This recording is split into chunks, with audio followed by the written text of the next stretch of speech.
From historic Simmons Field in Kenosha, Wisconsin, it's almost time for Rockford Rivets baseball. Today, the Rivets are still in search of their first win of the second half of the season as they enter this matchup 15-21, taking on the 20-15 Kenosha Kingfish. Good evening, everybody, and thanks for joining me. It's Larry Larson in with you on the Rockford Rivets Baseball Network. The Rivets fell in an absolute heartbreaker to open the second half yesterday. Here in Kenosha, they lost 11-10 in a game that was back and forth all game long, full of offense as the final score indicated. But the main storyline of the night was Phil Matulia. Matulia hit for the cycle in 4 at-bats and tacked on an extra double, overall going 5 for 6 and earning the Northwoods League Player of the Night award.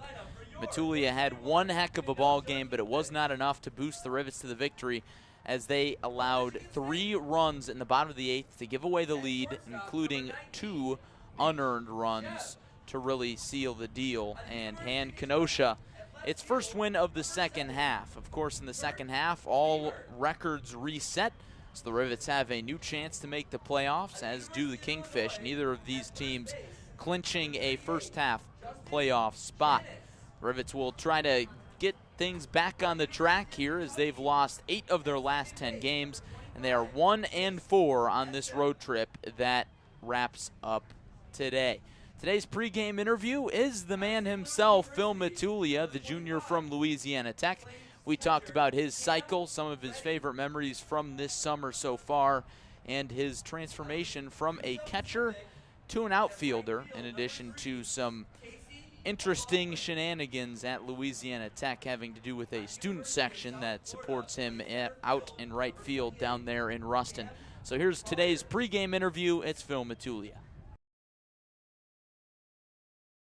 On the Rockford Rivets pregame show here with Rivets outfielder Phil Matulia. You hit for the cycle yesterday, a 5 for 6 performance. At what point yesterday did you realize you were having a special day? I would say after the single up the middle, so I went double, then triple, then single. My first swing really wasn't that great. It was just kind of a deep fly ball to left, but the triple felt really good up the middle in my second at-bat. And when I laced the single up the middle, I knew I only had the home run left to get the cycle. So I told Shamar and a lot of guys in the dugout, I was like, why not? I'm just going to take a hack. And that's what I did first pitch in my fourth at-bat, and I sent one over right field fence. So you were keeping track of it. I know a lot of guys say, oh, I didn't know, but you knew? Oh, yeah, no, I knew. I told Josue at first, he was coaching first base. I was like, hey, all I got to do is hit a home run. He was like, do it, Poppy, do it. And then I told Shamar in the dugout, and he told me I was going to jinx it. And I was like, no, I'm not going to jinx it. And I didn't, so it was good. It was fun. There you go. It worked out, and you've been having a great summer so far and carrying over from a great spring at Louisiana Tech. What's been the X factor for you this year? I just think staying consistent with my swing. I had a good spring at La Tech. I really found my stroke, found my stride, and I just kind of carried that over into the summer. Just keep with the same approach. Think up the middle all the time, and just put the barrel on the ball. At Louisiana Tech, obviously you had a good season individually, but also a great season for the Bulldogs, hosting a regional. Tell me about that experience. Oh, it was unbelievable. We had a great season throughout the year, and when we saw our name come across the board that we were hosting, everyone just kind of erupted, and the environment was absolutely unreal. The fans really brought it to the conference tournament and then to the regional. It was a blast. The right field student section had my back out there. So, no, it was a really fun experience. And I heard, they came up with a sort of name for themselves named after you. How did that come to be? That actually was started by my brothers. They thought it would be a funny idea to just call themselves that.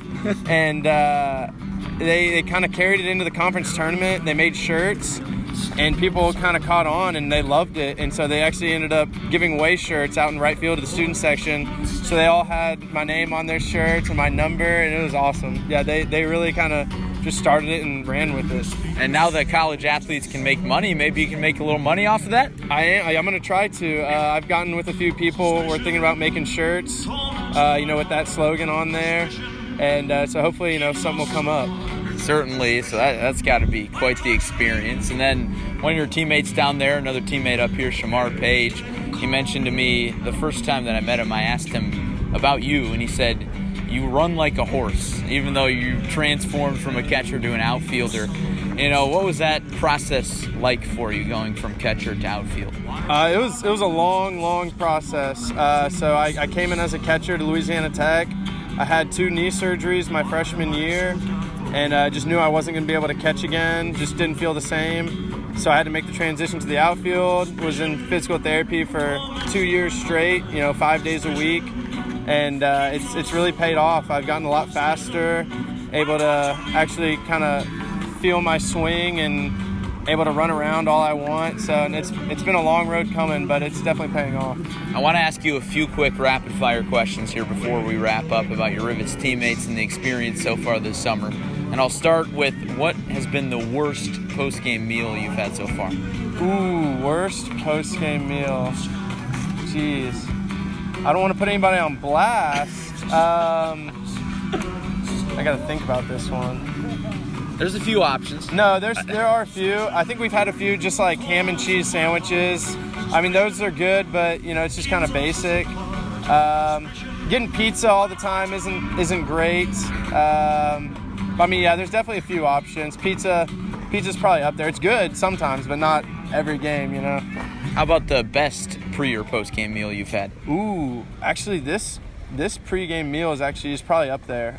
Today at Kenosha we had pulled pork sandwiches with mac and cheese. It was delicious. We actually had a gyro over at Lakeshore.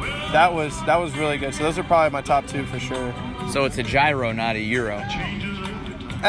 It's probably both. I don't know. Whatever it is. I'm not sure. It feels good though. Didn't mean to put you on the spot there. All right, how about your funniest teammate here on the Rivets? Jeez, there's a lot of characters on this team. Funniest teammate. I mean, I live with Josue at the host house. He's hilarious. Just some of the sayings that he has. Mosley actually was probably the funniest. He had a short term when I was here. He got injured, but he was probably the funniest. He was hilarious. Now a tricky one for you. If the Rivets here were to have a Hunger Games, who would be the first to die and the one to win? Well, I know who would win. Forrest would 100% win. He's an animal. But the first to die, probably Cade. Definitely Cade, actually. Yeah, he has no survival skills, no survival instincts. He would be done for. There we go. And that was Phil Matulia. Phil, congrats on the cycle yesterday and the Northwoods League Player of the Night, and thanks for taking the time. Yes, sir. Thank you very much.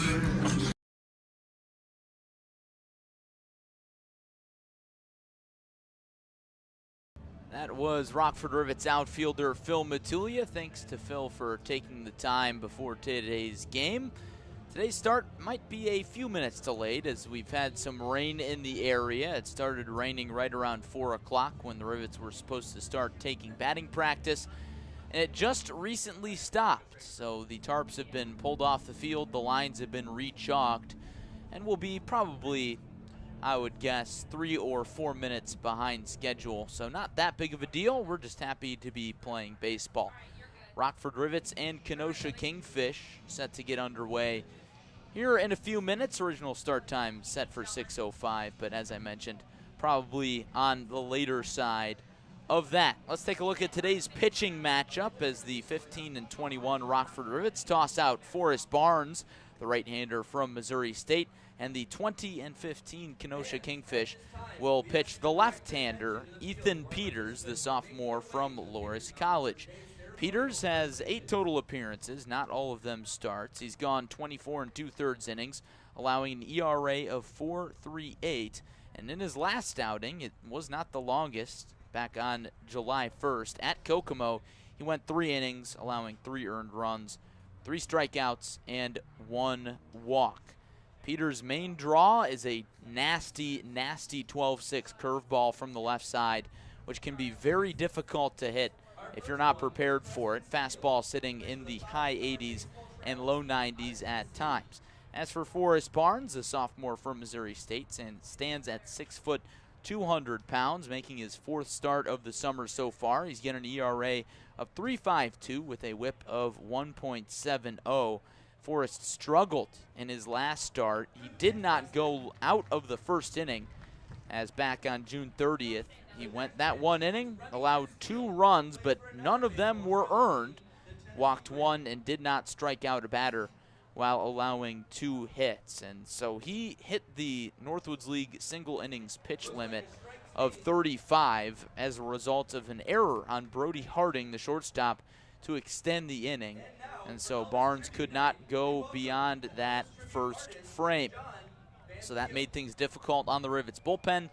Barnes will certainly look to go beyond that tonight. Both Barnes and Peters looking to bounce back from shorter starts.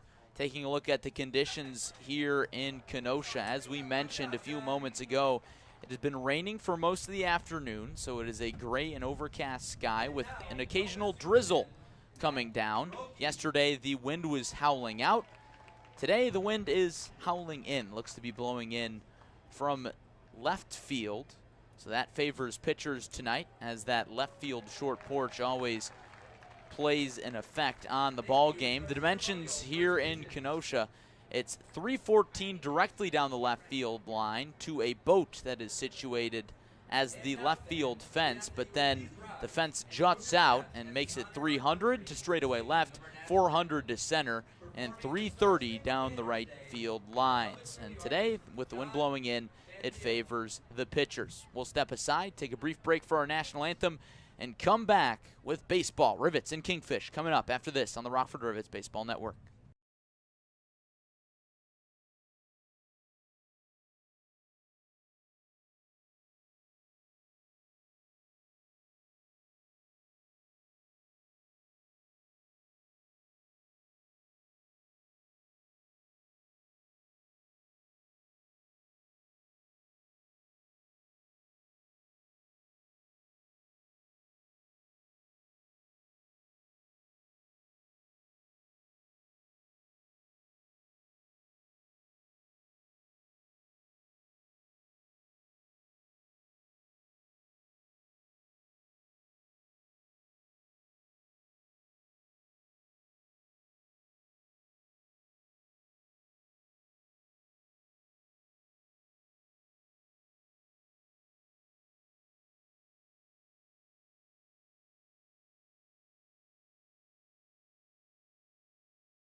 Welcome back to Kenosha, Wisconsin. Rockford Rivets and Kenosha Kingfish about to get underway for the second game of the second half and the 6th meeting of the season between these Great Lakes East rivals. Let's get you your starting lineups. First for the visiting Rockford Rivets, managed today by acting manager and pitching coach Doug Coe. It'll be Josue Urdaneta, the redshirt freshman from Indiana State, batting leadoff after a day off yesterday. He'll play shortstop. Phil Matulia, last night's hero and Northwoods League player of the night. He hit for the cycle last night. Today he's back in the 2 spot playing right field. Wade Elliott bats third at third base. Daniel Cantu is the DH, batting cleanup. Brian Fuentes has homered in back-to-back games. He bats 5th and plays first. Jared Cushing is the second baseman, batting 6th. Tyler Hawkins, the redshirt freshman from Louisville, is the center fielder, batting 7th. Drew Stengren will do the catching, and Jake Donahue bats 9th and plays left field. Those are the Rivets. These are the Kingfish, managed by manager Mike Percaro. Mitch Jebb, the freshman from Michigan State, bats leadoff and plays shortstop. Kirk Liebert has been near the top of the leaderboard so far this season in terms of batting average. The junior from Kentucky bats second and plays left field. Justin Janis, the league leader in batting average, bats third and plays first base. Cam Redding is the cleanup batter doing the catching. Chase Estep, the former Rivet, homered yesterday. He's batting fifth and playing second base. Casey O'Loughlin, the junior from Azusa Pacific, is out in right field. Cam Collier, the freshman from USF, is in center, batting seventh. Dustin Crenshaw is the DH, batting eighth. And Xavier Watson, the redshirt freshman from Illinois, rounds it out, batting ninth and playing third base. That's the lineup and defense behind the left-hander from Loras College, Ethan Peters, getting the start for the Kingfish. Peters entering with a record of 1-2 and an ERA of 4.38. Peters has pitched against the Rivets before, and that appearance came back on June 10th most recently. He went just a third of an inning out of the bullpen, allowing an earned run, 2 walks, no strikeouts. And his first appearance against the Rivets came on June 1st, the second game of the season, when he pitched 3 innings, allowing a walk and striking out 5 and tossing up 3 zeros on the line score. He'll look for some more of that success as he faces the top of the Rivets lineup as we get going here. Josue Urdaneta, the switch hitter, will bat from the right side against the southpaw Peters as we get set to get underway. It's a gray and chilly July evening in southern Wisconsin, but that's why we're here in the press box and you are listening from the comforts of your own home. The temperature is 66 degrees. There's more rain in the forecast later, but that does not matter now. It's time for baseball at Simmons Field in Kenosha. Urdaneta was 0 for 1 yesterday with a strikeout, a pinch hit appearance coming in the 9th inning in which the Rivets stranded the bases loaded to end it. The uniforms for today, the Rivets will wear their traditional dark road grays with gold numbers on the back and gold lettering across the chest that says Rockford, in addition to another number below the Rockford text. Kenosha is in their home vanilla uniforms with gray caps and navy blue bills with navy blue numbers and letters trimmed in red.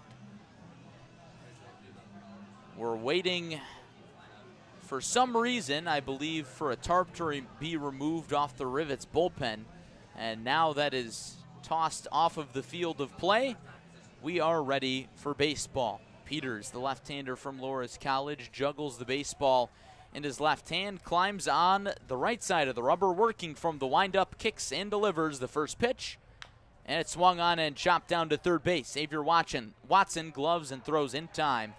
1 pitch, 1 out to start the ball game for Ethan Peters. Urdaneta not afraid to swing away early in counts. Good contact hitter, just got on top of that one and could not beat it out. Watson, one of the better defenders in the Great Lakes East Division. And with the bases empty in a scoreless ball game in the top of the first, here's Phil Matulia. Matulia 5 for 6 yesterday with 2 doubles. Left-handed pitcher, left-handed batter, and the first pitch to him. Fastball runs inside, and it's 1 ball and no strikes. Matulia, as you heard in the pregame interview, said he was keeping track of his cycle. Here's the 1-0. Misses low and away, and Matulia is out in front 2-0. He said he knew that he was a home run away, and when he was in the 6th inning, he stepped up and said, screw it, I'm just going to take a big hack, and he connected for a home run. 2-0, grounded through the right side past the diving Justin Janis at first base. And Phil Matulia is aboard with his first hit here in the top of the first inning. So Matulia picking up where he left off last night. Just absolutely tearing the cover off the ball right now. And the Rivets have a runner on first base for Wade Elliott with 1 out in the top of the first. Rockford scored 4 times in the top of the first yesterday, thanks in part to a 2 RBI single from Elliott. His only hit of the ball game yesterday, he went 1 for 5. The sophomore committed to Louisiana Tech, looking out at Peters. And the lefty delivers to Elliott. Fastball misses up and away, and it's 1 ball and no strikes. Elliott has settled into a little bit of a slump lately. 2 for his last 21, but he's got 4 RBIs in his last 2 games. Peters with a rocking motion with the baseball in his glove, and now comes home with a 1-0. It catches the inside corner for a called strike. It's 1-1. Rex Engstrand is the home plate umpire. Connor McKenzie is at first, and Matthew Metcalf is at third base. Peters has the sign from the catcher, Cam Redding. Sets, takes a breath, and now the 1-1. Swing on, pulled, foul. Up the third base side, and it's 1-2. Elliott well out in front of the breaking ball there, and now Peters has some room to mess around, if you will. We'll see if he tries to get Elliott to chase. Peters, the long and lanky lefty, standing at 6'2", 175 pounds. He comes set, steps off, and throws wildly to check on Matulia at first base. Matulia takes off for second, and Janis got a great carom off of the sidewall and through to second in time to cut down Matulia. So Peters gets away with a sloppy throw, and now there's 2 down in the top of the first. Base is empty, and a 1-2 count on Wade Elliott. Bad break for Rockford. Looked like Matulia was going to be able to get up into scoring position. Peters back to the windup, the kick, and the 1-2. Fastball misses outside, and it's back even. As you may be able to hear on the microphone, the wind is blowing in from left field today. 2-2, swung on and flied into shallow center. Cam Collier camps under it, makes some steps in, and makes the grab for the third out of the top of the first. So after Rockford scores 4 runs in the opening frame yesterday, they go down in order in the first today. And after a half, it's Rivets nothing, and Kingfish coming up on the Rockford Rivets Baseball Network.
Bottom of the first inning, and it's scoreless between the Rockford Rivets and Kenosha Kingfish at historic Simmons Field in Kenosha, Wisconsin.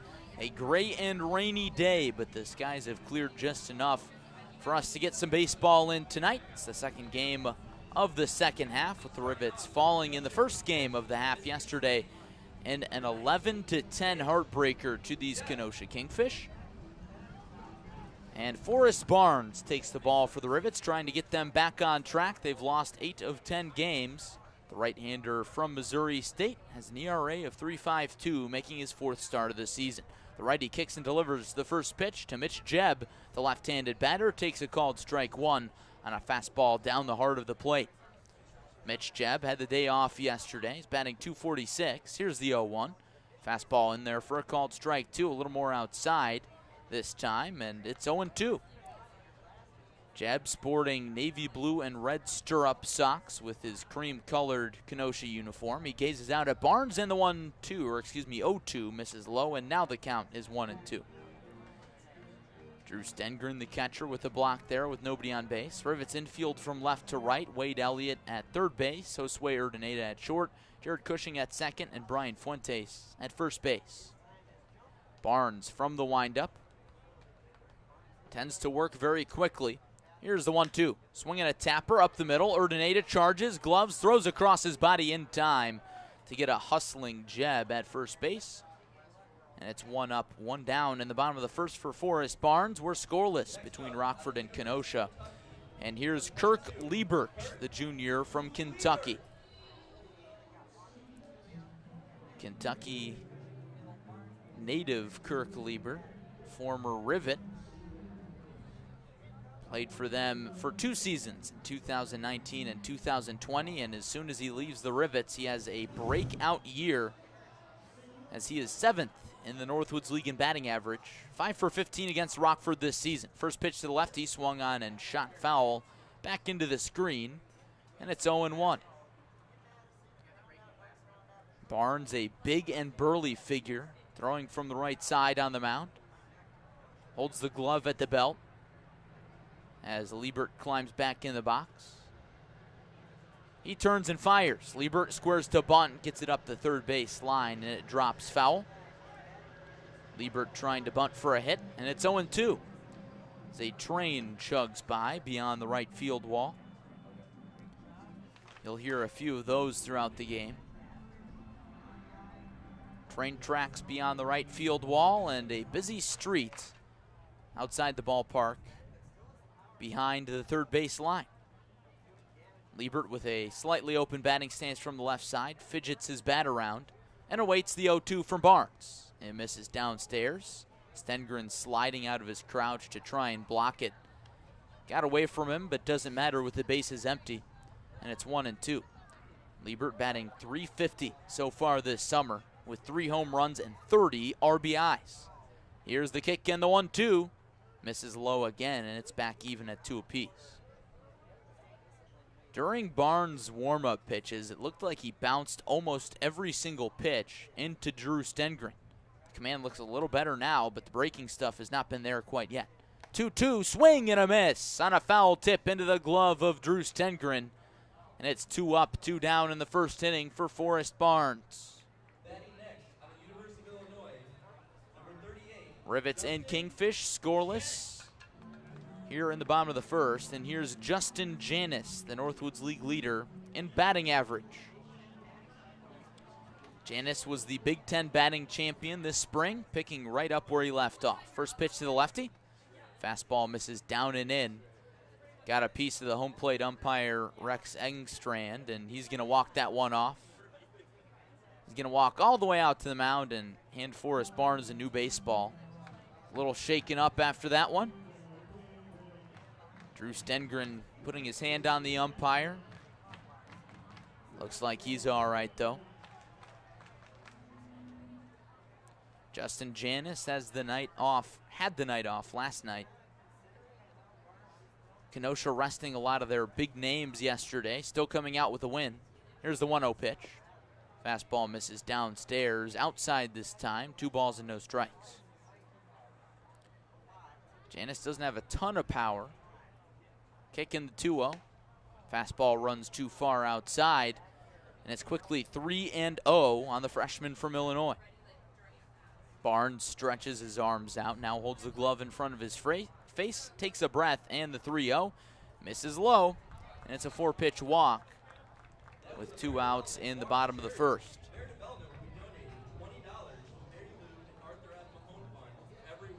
Justin Janis makes the trot down to first base.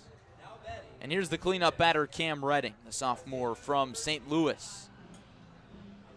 There is absolutely no let-up in the top half of this Kenosha order. Liebert with a batting average of .350, Janis with an average of .396, and Cam Redding an average of .358 with 32 RBIs, good for the Northwoods League lead. Righty on righty, first pitch, swinging a foul back. Redding just got a piece of it. And Barnes is out in front, 0-1.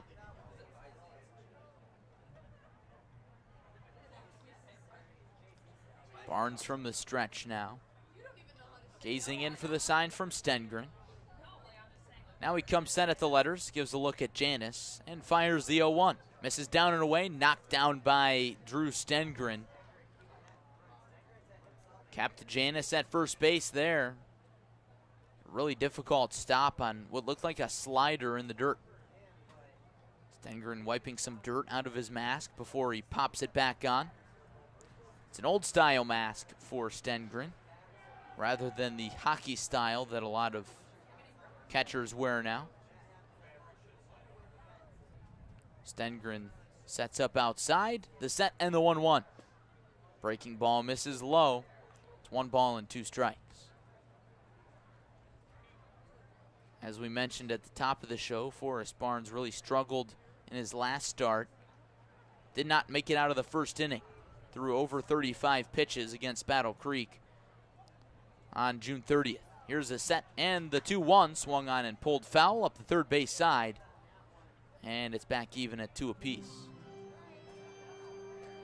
The Rivets pitching staff has allowed at least 1 run in the first or second inning in 5 straight games, contributing to their gargantuan total of 88 runs in the first 2 frames between every game this season.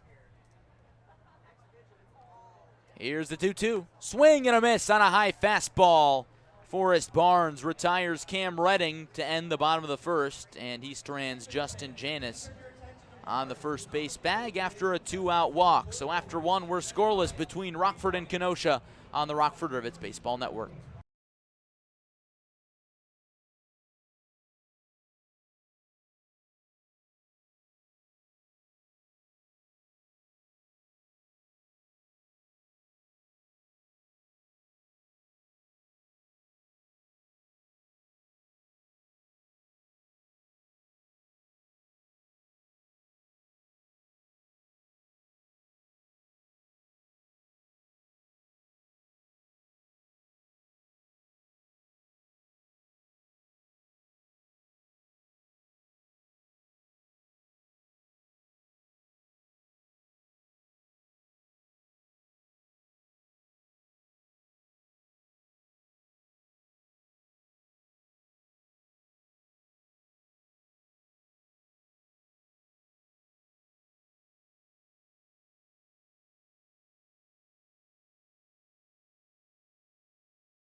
Top of the second inning, scoreless between Rockford and Kenosha at Simmons Field in Wisconsin. Thanks for joining me on your Wednesday evening. Rivets have lost 8 of their last 10 games, including the opening game of the second half yesterday by a score of 11-10. Daniel Cantu, Brian Fuentes, Jared Cushing due up here in the top of the second against the left-hander for Kenosha, Ethan Peters. He kicks and delivers the first pitch to the lefty. Cantu, breaking ball, runs inside. Nearly hits Cantu's front leg, but avoids it narrowly, and it's 1-0. Cantu was 1 for 4 yesterday, the redshirt freshman from USF. 1-0. Fastball misses outside, and it's 2 balls and no strikes. Cantu has been very steady since joining the Rivets. He's got a hit in 6 of his last 7 games. Kicking the 2-0. Fastball misses away again, and Peters is behind 3 balls and no strikes. A gray and overcast day here in Wisconsin. Clouds overhead. 3-0. Fastball taken for a called strike on the outer half. It's 3-1. But no batting practice for the Rivets because of the rain. Here's the wind in the 3-1 pitch. Swing and a miss, and the count is full. But Kenosha took about 30 minutes of batting practice, and then the rain started to roll in, so they put tarps on the mound and around home plate and then over the entire infield. Payoff to Cantu. Swung on and cued to the hole at shortstop. Jeb backhands, long throw offline. And so Cantu is safe at first base. That'll be a hit for Daniel Cantu. Tough play for Mitch Jeb there. His throw brought Justin Janis off the bag, but Cantu was moving well up the line, and so the Rivets have a hit in back-to-back frames to start this game. We're scoreless in the top of the 2nd inning, and with a runner on first base, here's Brian Fuentes, who has homered in back-to-back games. Left-handed pitcher, right-handed batter, and the first pitch to him. Breaking ball misses low. It's 1-0. Fuentes starting to heat up his bat. He got 5 RBIs in his last 2 games as well. Yesterday, his home run came in the 1st inning, a towering blast well over the left field short porch. Here's the 1-0 from Peters. Swinging a foul back. Back even at 1. And according to Rivets pitching coach Doug Coe, the key for Fuentes is hitting through the baseball. Rather than to the baseball, but through it. And he's got a powerful swing from the right side. Fuentes standing at 5'10", 195. Here's the 1-1, misses inside, and it's 2 balls and a strike. Fuentes with a low batting average of 191, and with a guy with as much power as he has, you figure, oh, maybe he strikes out a lot. That's really not the case. In fact, he draws a ton of walks. He's got 23 this summer. Here's the 2-1, swing and a miss on an off-speed offering outside of the zone on the outer half, and it's 2 balls and 2 strikes. Cantu has 4 stolen bases. He stands on first base. The short lead here being held on by Janis. Peters sets below the belt, takes a breath, and comes home with the 2-2. It runs inside, and it's full. Peters laboring here early. At 11 pitches, facing full counts to his first 2 batters in the top of the 2nd inning. He comes set, and here's the payoff to Brian Fuentes. It's on the way. Swinging a foul back, we'll do it again.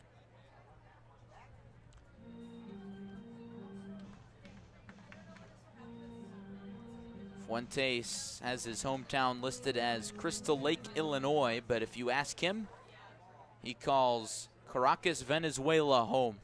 It's where Fuentes grew up most of his childhood. Peters delivers another 3-2, and it's swung on and missed by Fuentes on a fastball outside.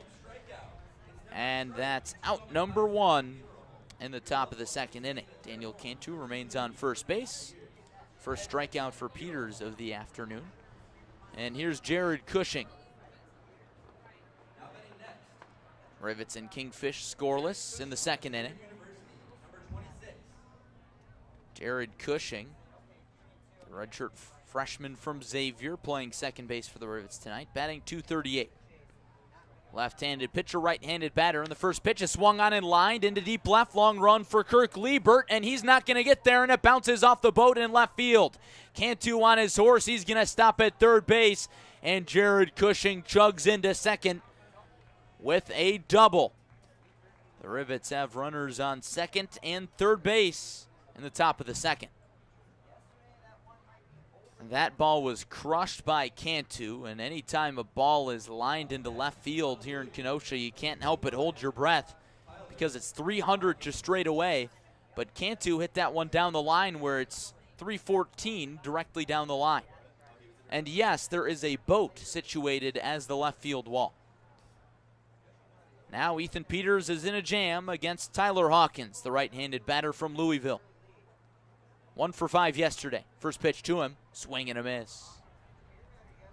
Hawkins with a big hack there. He gets his money's worth with every swing. Perhaps the hardest swinger on this Rivets roster.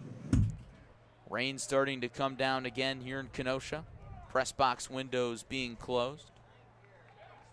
And Peters has been called for a balk. Peters made a slight motion when he was standing in the stretch. He had not come set yet. And so that allows Daniel Cantu to score from third base, and the Rivets lead 1-0. Jared Cushing moves up to third, so they've got another run 90 feet away, and the Rivets strike first for the second consecutive day. The count is 0-1 on Hawkins. Peters still working from the stretch. Sets below the belt, takes a breath, and fires. Fastball misses high, and it's 1-1. Peters was visibly confused after that balk call. Frankly, I didn't see anything that would indicate a balk. But he's back to work. Here's the 1-1 pitch to Hawkins. Misses low. Good take from Hawkins, a pitch that sometimes he chases, a breaking ball low, and it's 2-1. Hawkins with a batting average of .279, which has been falling as of late. He gazes out at Peters, and here comes the 2-1. Swinging a jam shot off the hands into the screen for a foul ball, and it's 2-2. Peters takes his hat off, adjusts his long brown hair, and rubs up the baseball a little bit. Steps on the right side of the rubber with his purple cleats. Comes set below the belt. And here's the 2-2. Slider misses just outside, and the count is full. Pitch was a little high, perhaps a little over the plate, but not over the heart. And now Cam Redding calls time and then steps directly back behind the plate. For a moment, it looked like he was going to come out for a mound visit, but not that time. Peters has the sign from Redding and throws the payoff pitch. Swung on and fouled straight back again. And we'll have another payoff pitch. Wind starting to blow, rain coming down at a heavier clip now. Raindrops dotting the press box windows here. Kenosha's bullpen heading into the dugout. Here's the 3-2. Swing and a miss, and Peters sets down Hawkins on strikes as he heads back to the first base dugout dejected, and that's the second out of the second inning for Rockford. Jared Cushing remains on third base. Rivets lead 1-0 thanks to a balk from Peters, which allowed Cantu to score. And now the inning comes down to Drew Stengren. Stengren, the freshman from Central Michigan, looks out at Peters, and here's the first pitch. Fastball runs inside as the rain is really starting to come down now. Here's the kick and the 1-0. Fastball dots the inside corner this time. Peters shimmies a little bit after he gets the call, probably to loosen up his jersey a little bit, which is likely sticking to his body because of the precipitation. Here's the 1-1 delivery. Breaking ball chopped slowly to shortstop, cut off by the third baseman, Watson, and he can't make the play. He couldn't glove it, so Jared Cushing scores from third base. Drew Stengren is safe at first. That'll probably be an E5, and the Rivets lead 2-0. Rivets with more early runs after they scored 6 in the first 2 frames yesterday. Ethan Peters inducing weak contact, but getting some bad luck in this inning. 1 run on a balk, and then another on an error. And here's the 9-batter Jake Donahue with Stengren on first base. Donahue, the freshman from Central Michigan, gazes out at the lefty Peters. And the first pitch from it. Fastball misses high, 1-0. Despite the poor conditions here in Kenosha, a good crowd on hand, lots of umbrellas dotting the grandstands on both sides. Peters gives a look at Stengren, the catcher, not going anywhere, and delivers the 1-0. Fastball called strike, that one splitting the plate. And it's 1 apiece. Jake Donahue has been one of the more consistent Rivets batters when he's been in the lineup. He's got a 15-game on-base streak. 14 walks. 1-1. Bender misses in the dirt. Knocked down by Cam Redding to keep Stengren at first base. And Donahue is ahead 2-1. The lights have been flipped on at Simmons Field as a dark overcast sky, which is now dropping rain, sits overhead. Here's the 2-1. Swung on and sent up the middle on the ground. Chase Eastep gloves it and jogs to the second base bag and taps it for the force out. Drew Stengren is cut down at second to end the inning, but the Rivets score twice. Once on a balk, scoring Daniel Cantu, and then on an error by Xavier Watson at third base to allow Jared Cushing to score. And after 1.5, it's Rockford Rivets 2, Kenosha Kingfish nothing on the Rockford Rivets Baseball Network.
Bottom of the second inning on a rainy day in Kenosha, Wisconsin. Rockford Rivets lead the Kingfish by a score of 2-0, thanks to 1 earned run and 1 unearned run. In the top of the second inning, Daniel Cantu scoring on a balk and Jared Cushing scoring on an error. So Forrest Barnes is pitching with a 2-run lead as we move to the bottom of the second. He'll face 5, 6, 7, starting with Chase Eastep, and the first pitch to him is in there for a called strike.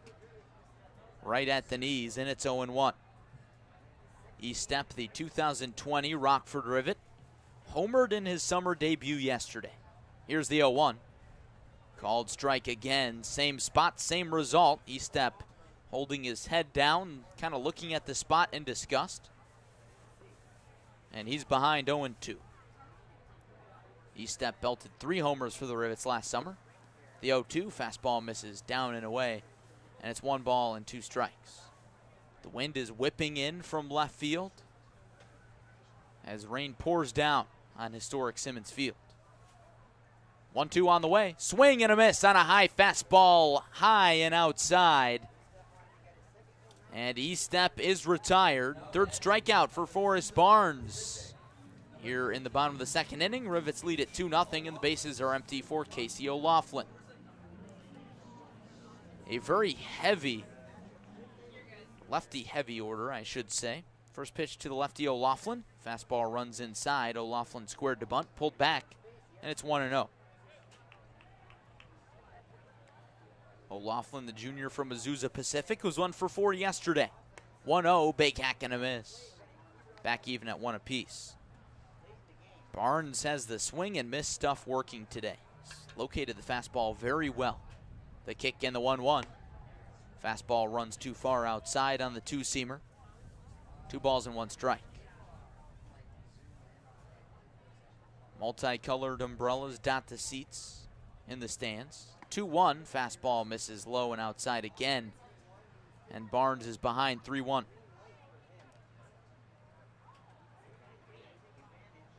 Here's the kick and the 3-1 offering. Swung on and shot foul into the parking lot. And that one bounces off the roof of a car and into the street outside of Simmons Field. So the count is full, and Barnes delivers the payoff pitch to O'Laughlin. Swung on and popped up. Behind home plate, Drew Stengren giving chase in front of the third base dugout, and he watches it bounce on top of the dugout and over the grandstand. So we'll have another payoff.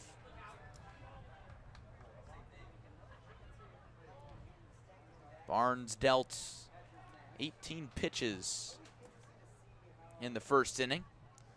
Much better than his last outing, in which he threw over 35, so he could not throw a second inning. Rivets looking for a good start today. Their starters have had a rough stretch. Here's another payoff. Swung on a ground ball through up the middle and to shallow center field. O'Laughlin on his horse takes a big turn around first base, but now stops.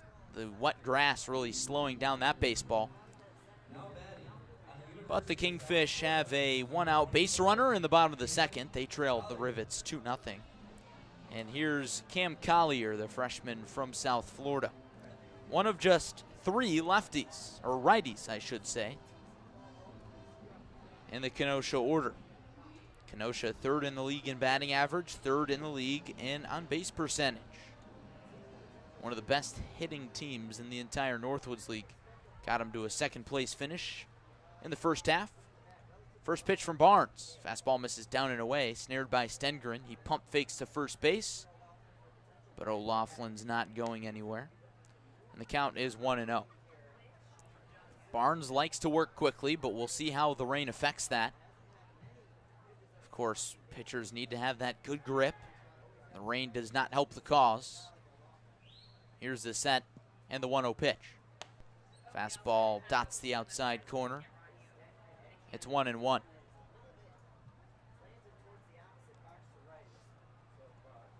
Collier looks into the third base dugout for the sign. Adjusts into an open batting stance, sporting green and white batting gloves, and the 1-1 misses down and away. 2 balls and 1 strike. Barnes has gotten behind a handful of batters in this ball game, but it has not hurt him that much. He's got just 1 walk, and that came back in the first inning. Barnes sets above the letters, brings the glove down to the belt, and the 2-1 as the runner takes off, taken for a strike. Throw down is not in time. The throw from Stengren was right there, but the tag was bad from Cushing. Could not get it on O'Laughlin, who swipes second base. So the Kingfish have a runner in scoring position for the first time tonight. And it's an RBI opportunity for Cam Collier. Collier's just got 1 run batted in this summer. Barnes calls for time. He wants a new baseball. And now Drew Stengren is going to come out for a chat. Stengren walks back behind the plate. Barnes takes his glove off, kicks some dirt around the mound as rain continues to come down.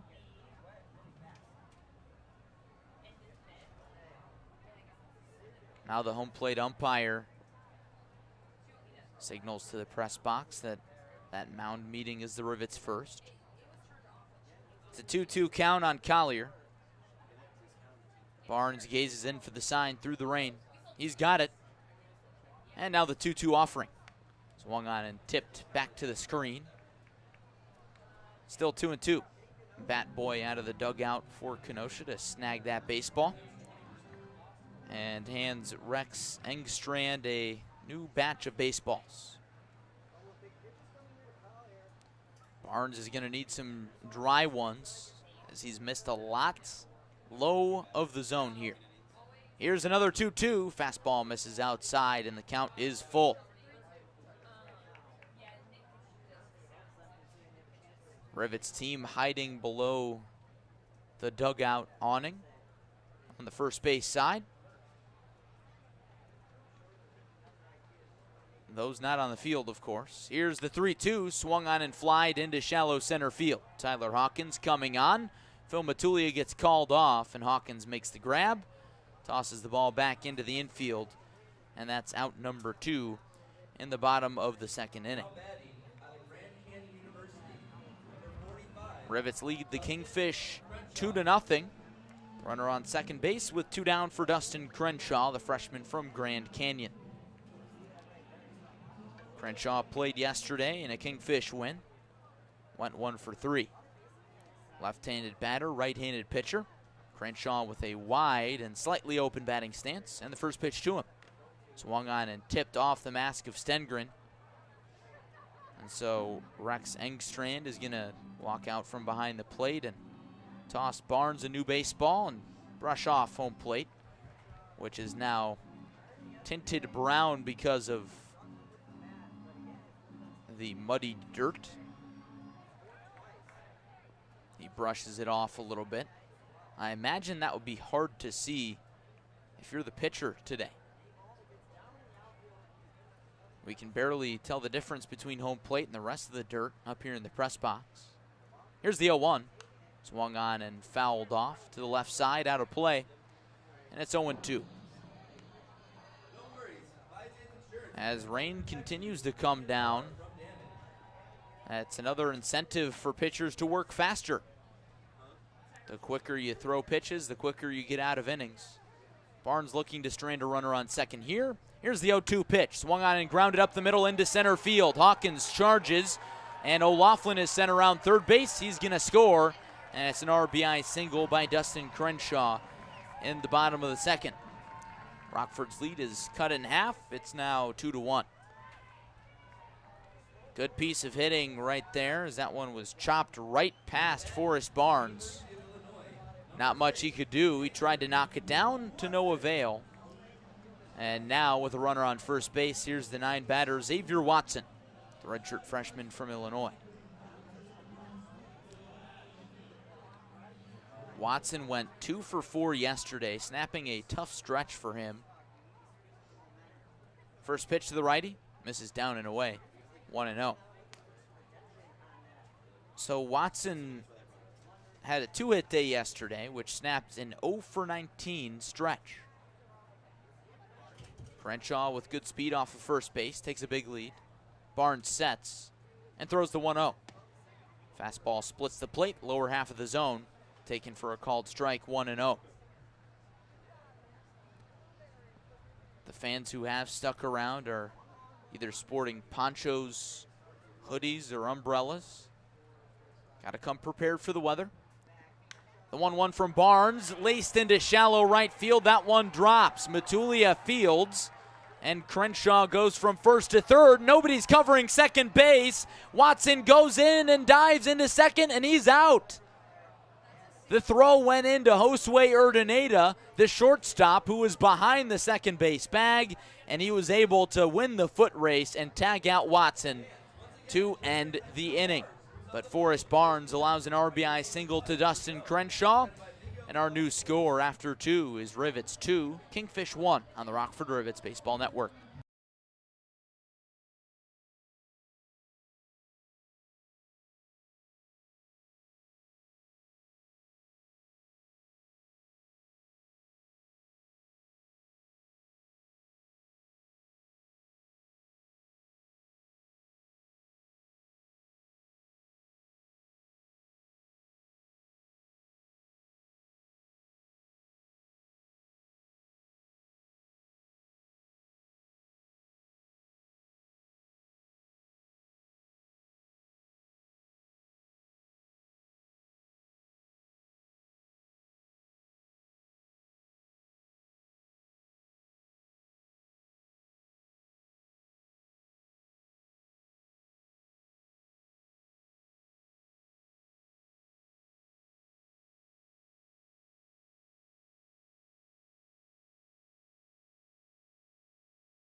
It's Rockford Rivets 2, Kenosha Kingfish 1 in the top of the third inning at historic Simmons Field in Kenosha, Wisconsin.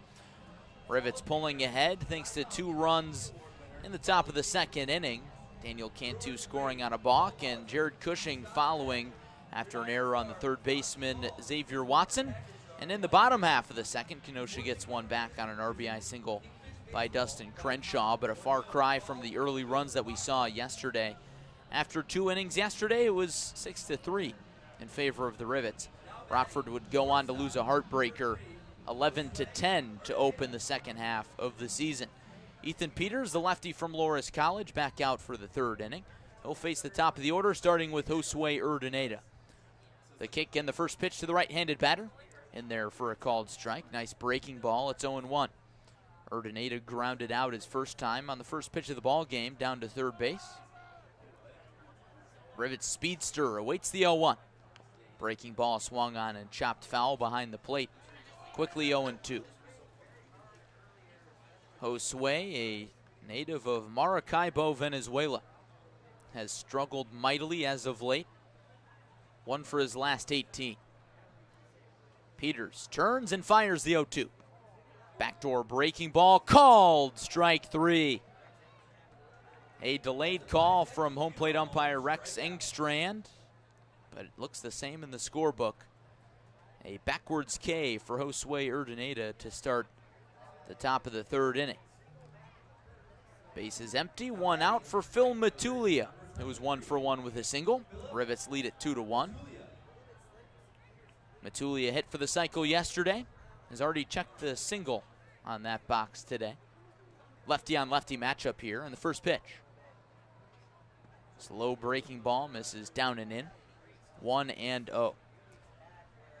Peters has one of the best breaking balls that the Rivets have seen this season. Has struggled to throw it for a strike today on a rainy, overcast day, though. Here's the 1-0 pitch. Another breaking ball, that time a little closer, but still inside, and it's 2-0. After yesterday's stellar performance from Phil Matulia, he leads the Rivets in most offensive categories. 2-0 pitch, fastball misses outside, and it's 3 balls and no strikes. So Matulia leads Rockford in home runs, batting average, OPS, slugging percentage, and triples. He's also got 7 multi-hit games. 3-0 pitch, fastball misses a hair outside, and Matulia draws a 4-pitch walk in the top of the third. So he's reached each of his 2 times tonight. And here's Wade Elliott with a runner on first base. Rivets 2, Kingfish 1. Second game of the second half for both these teams. Peters now working from the stretch, gets the sign from Cam Redding. Elliott is 0 for 1. And the first pitch to him. Breaking ball in there for a called strike.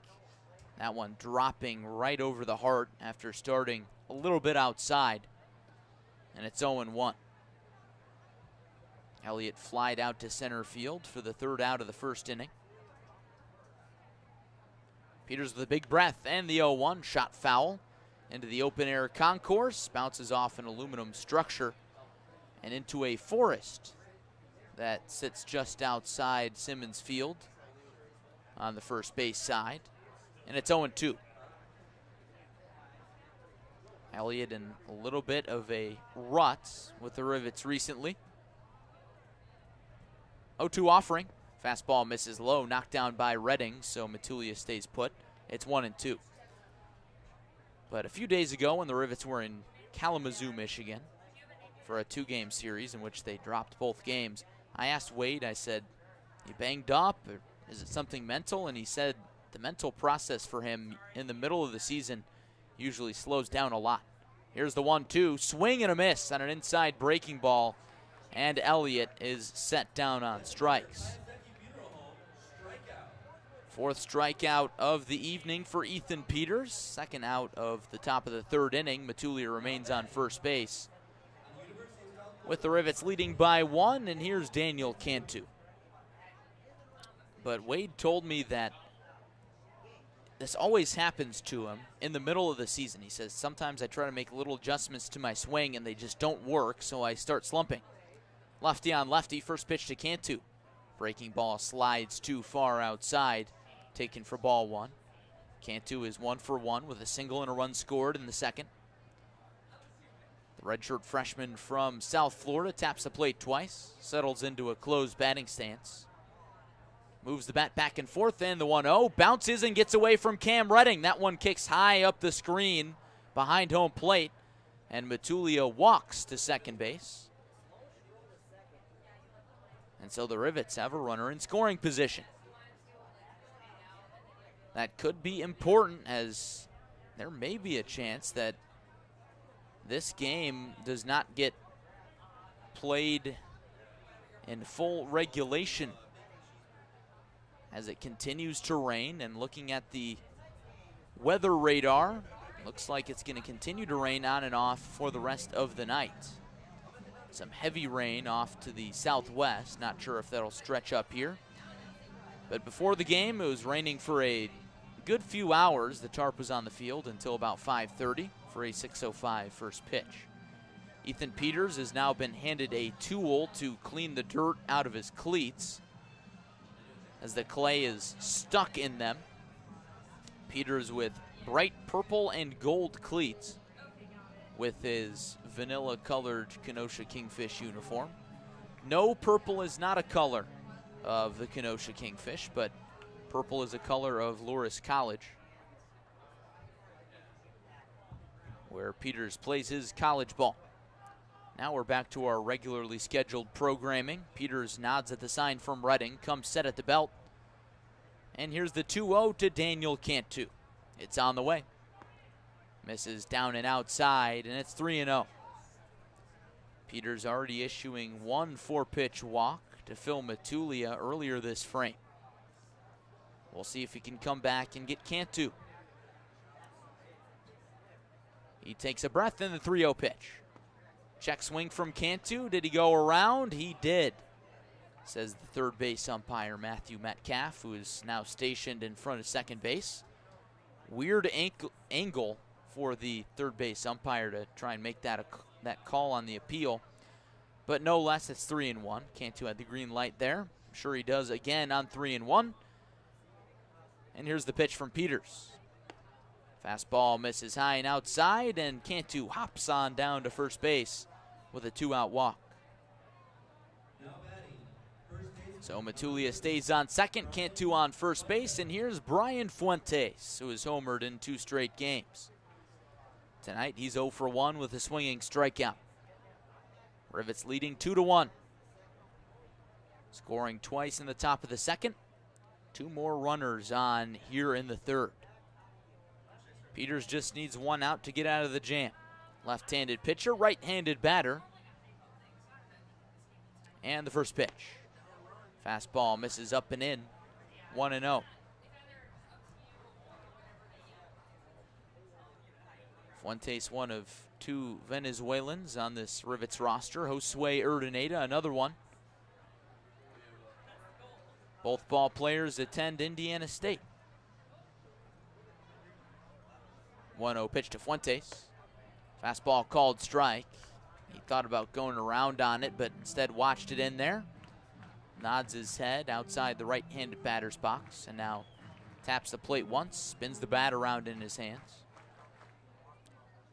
Stares out at Peters. He sets and throws the 1-1. Breaking ball in the dirt, knocked down by Redding. A good stop by the catcher from St. Louis. And it's 2 balls and 1 strike. Before the game today, Fuentes was wearing a Venezuela World Baseball Classic hat, representing his home country. Fuentes was born in the United States, but spent most of his time growing up in Venezuela. Hitters count 2-1. Swinging a foul back off the hands, and it's 2-2. But I asked Fuentes about it once. I said, I heard you're from Venezuela, but your hometown is listed as Crystal Lake. And he said, say on the broadcast I'm from Venezuela.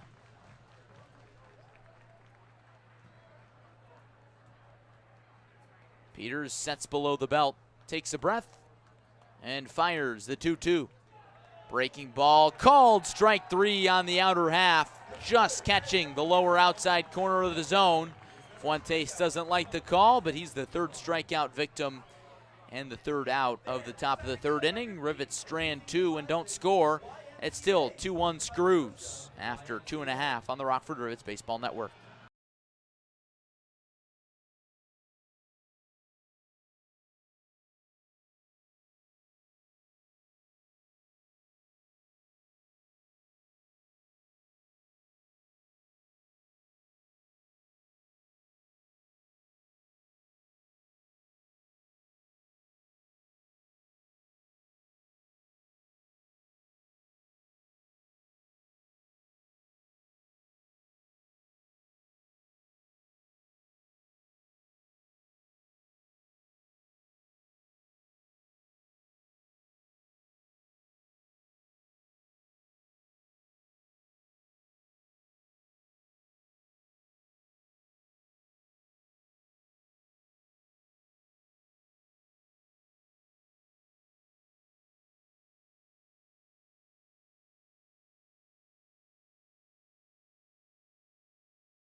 Rockford Rivets 2, Kenosha Kingfish 1, bottom of the third inning in Kenosha, Wisconsin.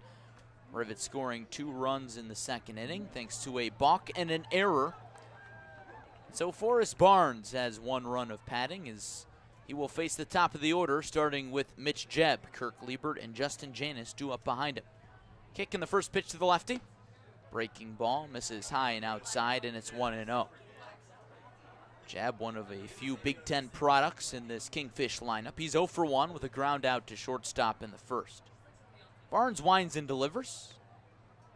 Fastball got a piece of the home plate umpire, Rex Engstrand, as Drew Stengren did not catch the fastball that ran inside. And I bet Rex is not too happy with Drew. So he walks halfway to the mound. DeForest Barnes shaking off his right hand. Hands Barnes a new baseball as the count is 2-0. It's a gray and overcast day in Kenosha. It's been raining on and off for most of the afternoon. Right now it's drizzling. It was pouring about an inning ago. Here's the 2-0, swung on and tomahawked into center field. Long run for Tyler Hawkins. He tracks it down and makes the catch chest high, 5 steps in front of the warning track for out number 1. A loud first out in the third inning. And that brings up Kirk Liebert with the bases empty and the Kingfish trailing the Rivets 2-1. Liebert 0 for 1 with a swinging strikeout. Liebert led the Northwoods League for batting average for most of the first few weeks of the season. Left-handed batter, right-handed pitcher. First pitch from Barnes. Fastball runs downstairs. 1-0. But Liebert has started to slow his pace down. Doesn't have a multi-hit game since June 26th. 1-0, swung on and flied into left field. Jake Donahue back on it, backpedaling still, and makes the grab in front of the warning track for out number 2. So an F8 and an F7 induced by Forrest Barnes in the bottom of the third, and that brings up Justin Janis, the league leader in batting average, with nobody on base. Rivets ahead by 1. Janis yet to register an official at-bat. He walked in the first. The left-handed batter gazes out at Barnes, and here comes the first pitch. Swung on and shot foul into the parking lot. and looks like it just missed a car. A red GMC vehicle. Owner getting lucky there. Barnes ahead 0-1, and he fires. Swing and a miss on a pitch on the outer half of the zone. Janis, a great contact hitter. Couldn't come up with contact there, and Barnes is well ahead. He gets the baseball from Stengren and fires the 0-2 pitch. Misses down and away. Barnes has 3 strikeouts already, allowing the 1 run on an RBI single by Dustin Crenshaw in the bottom of the second. He's working quickly, takes a breath, and comes home with a 1-2. Breaking ball called, strike 3 on the outer half, and Barnes struts back to the first base dugout with his 4th strikeout of the afternoon. Barnes sets him down 1-2-3 in the bottom of the third, and the score holds. Rivets 2, Kingfish 1 on the Rockford Rivets Baseball Network.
Top of the 4th inning in Kenosha, Wisconsin. Rockford Rivets leading their Great Lakes East rival, the Kingfish, by a score of 2-1. Rivets scoring twice in the top of the 2nd inning, once on a balk, once on an error, to take the lead against Ethan Peters, the left-hander from Loras College.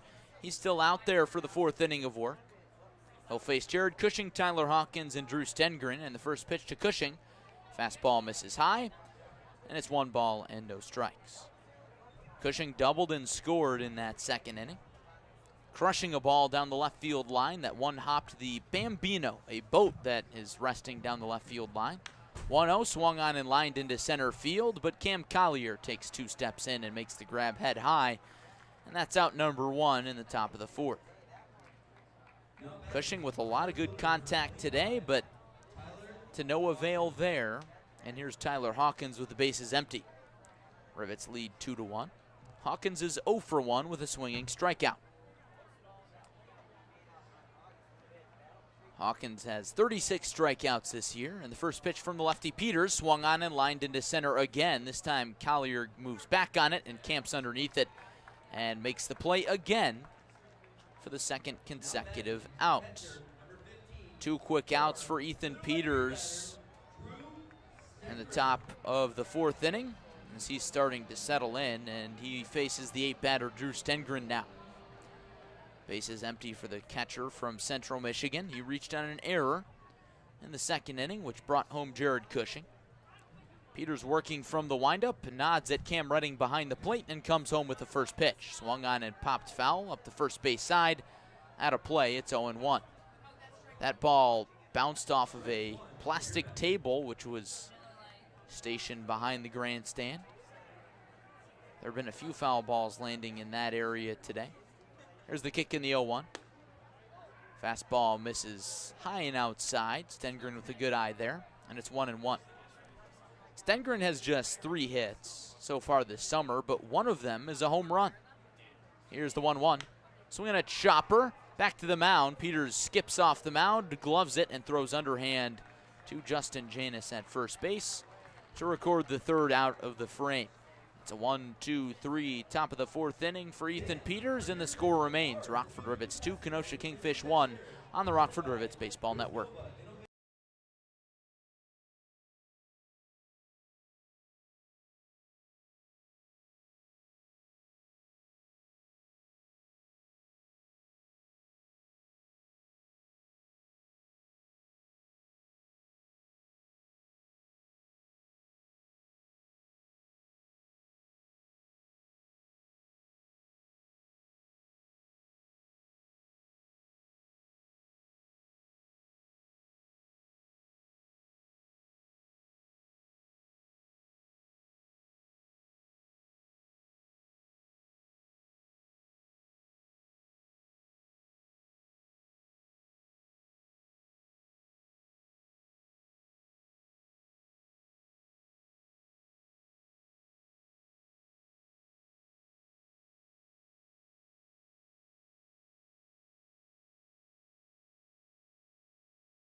Bottom of the 4th inning from a rain-soaked Simmons Field in Kenosha, Wisconsin. Rivets lead the Kenosha Kingfish 2-1 as Forrest Barnes heads back out for his 4th inning of work.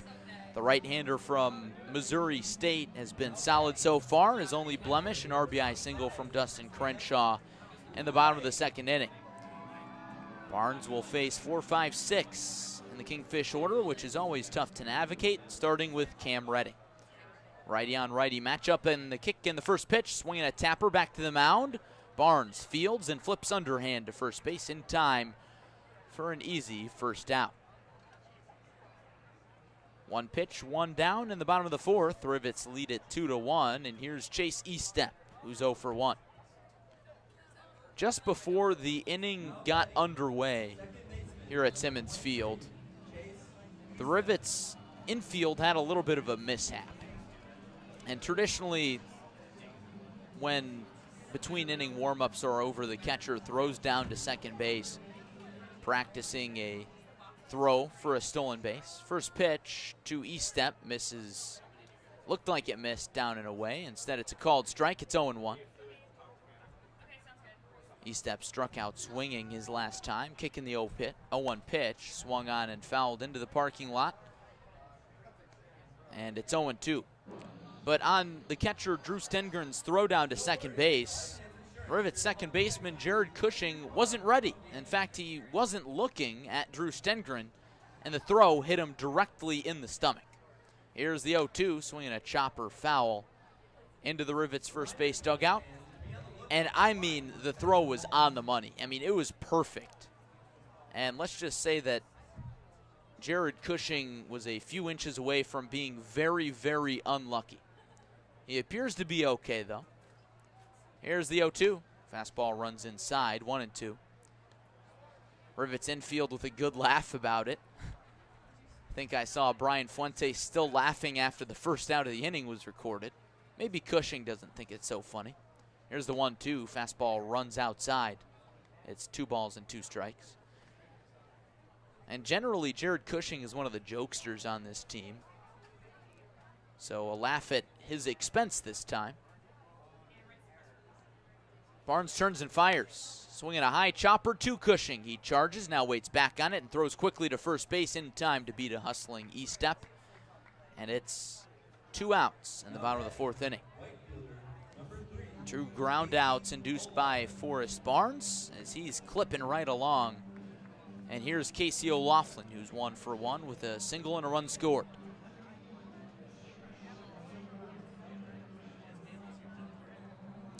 O'Loughlin, the junior from Azusa Pacific, and the first pitch to him. Fastball tails too far outside. It's 1-0. Rivets lead the Kingfish 1-0 on 3 hits, no errors. 1-0. O'Loughlin squares to bunt, pulls back, and watches ball 2. It's 2-0. Kenosha with 1 run on 3 hits and 1 error. As the lights shine down on Simmons Field. 2-0 pitch, swung on and popped up on the infield near the third base side. Wade Elliott trots into foul territory, reaches above his cap and makes the grab. And it's another 1-2-3 frame for Forrest Barnes. 6 straight retired. And we go to the 5th with the Rockford Rivets leading 2-1. You're listening to the Rockford Rivets Baseball Network.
Rockford Rivets 2, Kenosha Kingfish 1 in the top of the 5th inning in Kenosha, Wisconsin.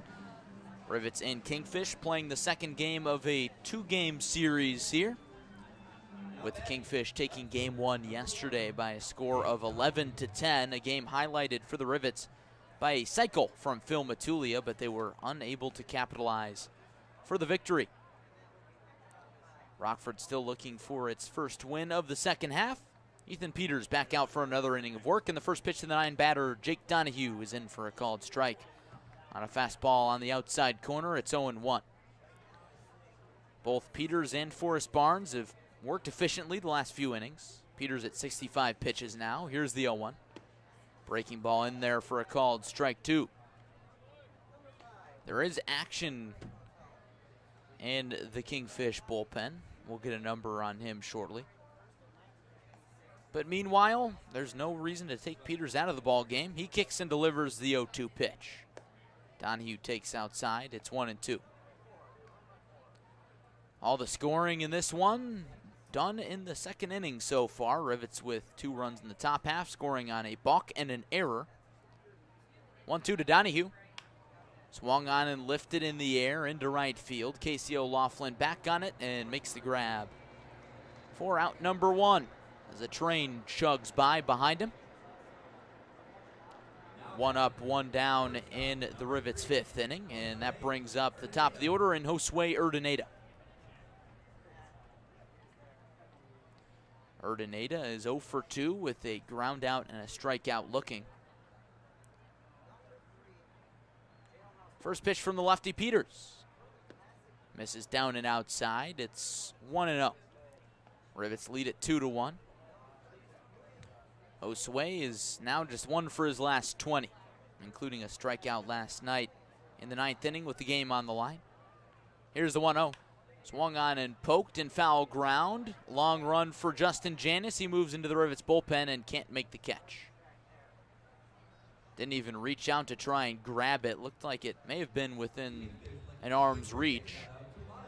But either way, that's strike 1. It's 1-1.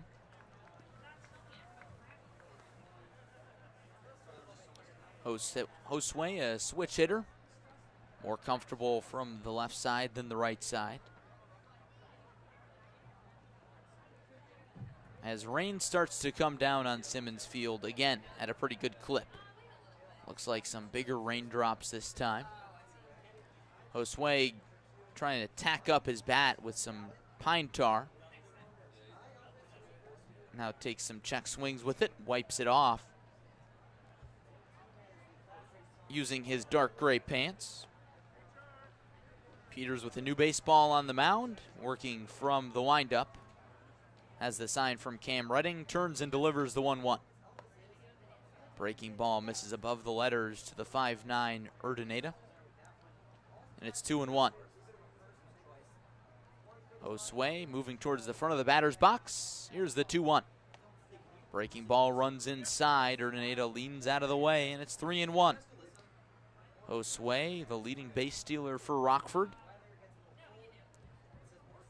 We'll see if that is a factor if he gets on base. The 3-1 swung on and popped up on the infield. Chase Eastep, the second baseman, calls off Justin Janis at first and puts the leather on it for out number 2. Ethan Peters continues to move right along. He's now retired 6 straight Rivets, looking to make it a 7th against Phil Matulia. Matulia has been the toughest out in this 2-game series. Today he's reached twice. Yesterday he hit for the cycle. The junior from Louisiana Tech singled in the first inning. Lefty on lefty matchup, and the first pitch from Peters. Breaking ball cut on and missed. Matulia with a big hack there. It's 0-1.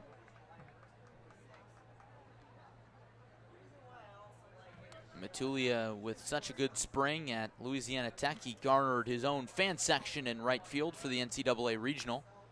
0-1 swung on and fouled off of his leg, and it's 0-2. Phil in some pain, he walks it off. I'm not entirely sure I can say the name of the fan section on the air, but nonetheless, Phil Matulia's got some fans down in Ruston, Louisiana. Louisiana Tech hosted a regional.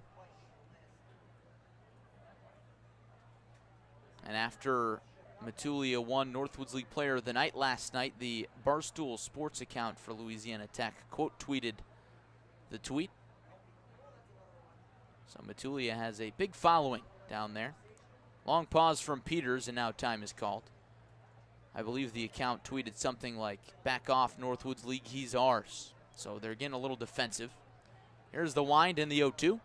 Swinging a ground ball towards the middle. Eastep dives, and he can't make the play. That'll be another single for Phil Matulia. It's his 8th multi-hit game of the season, and the junior from Louisiana Tech is aboard for the 3rd time tonight. And now Greg Ziegler is going to come on as a pinch runner for Phil Matulia. And Matulia fouled that ball off of his leg, and he's probably a little banged up going back into the dugout. Looks to be okay, but probably a precautionary measure. Rivets don't want their star to be any more banged up than he already is. So Greg Ziegler into the ball game to pinch run, and he will also take over in right field. Peters working from the stretch now against the right-handed batter Wade Elliott with 2 down. Rivets lead 2-1, and the first pitch is swung on and missed by Wade. It's 0-1. Matulia is certainly going to be a candidate for the All-Star game for Rockford. All-Star ballots were due today for the Northwoods League, so good timing on his cycle yesterday. 0-1 to Elliott, misses down low. Ziegler makes a move towards second and now retreats. It's 1-1. But before the game in the press box yesterday, we were having some discussions about who we voted for the All-Star game, and I asked Kingfish broadcaster Matt Sossler if he voted for Matulia, and he said no. Voted for a few other Rivets. Here's the 1-1, misses inside and gets away from Cam Redding. Greg Ziegler moves up into scoring position at second base. That one's a wild pitch from Peters. So we'll see if Wade Elliott can bring around Ziegler for his 22nd RBI of the season. But Sossler named off a few other Rivets. Wade Elliott, Daniel Cantu on his ballot, Tucker Shalley, Ross Thompson. I said no Matulia, and he said, I don't know. There's a lot of good outfielders in the league this year. And then Matulia went and hit for the cycle.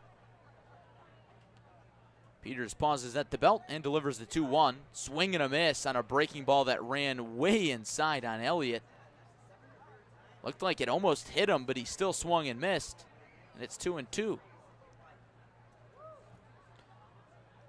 So in the middle of the game, I couldn't help but shout to the other end of the press box, letting Matt have it a little bit.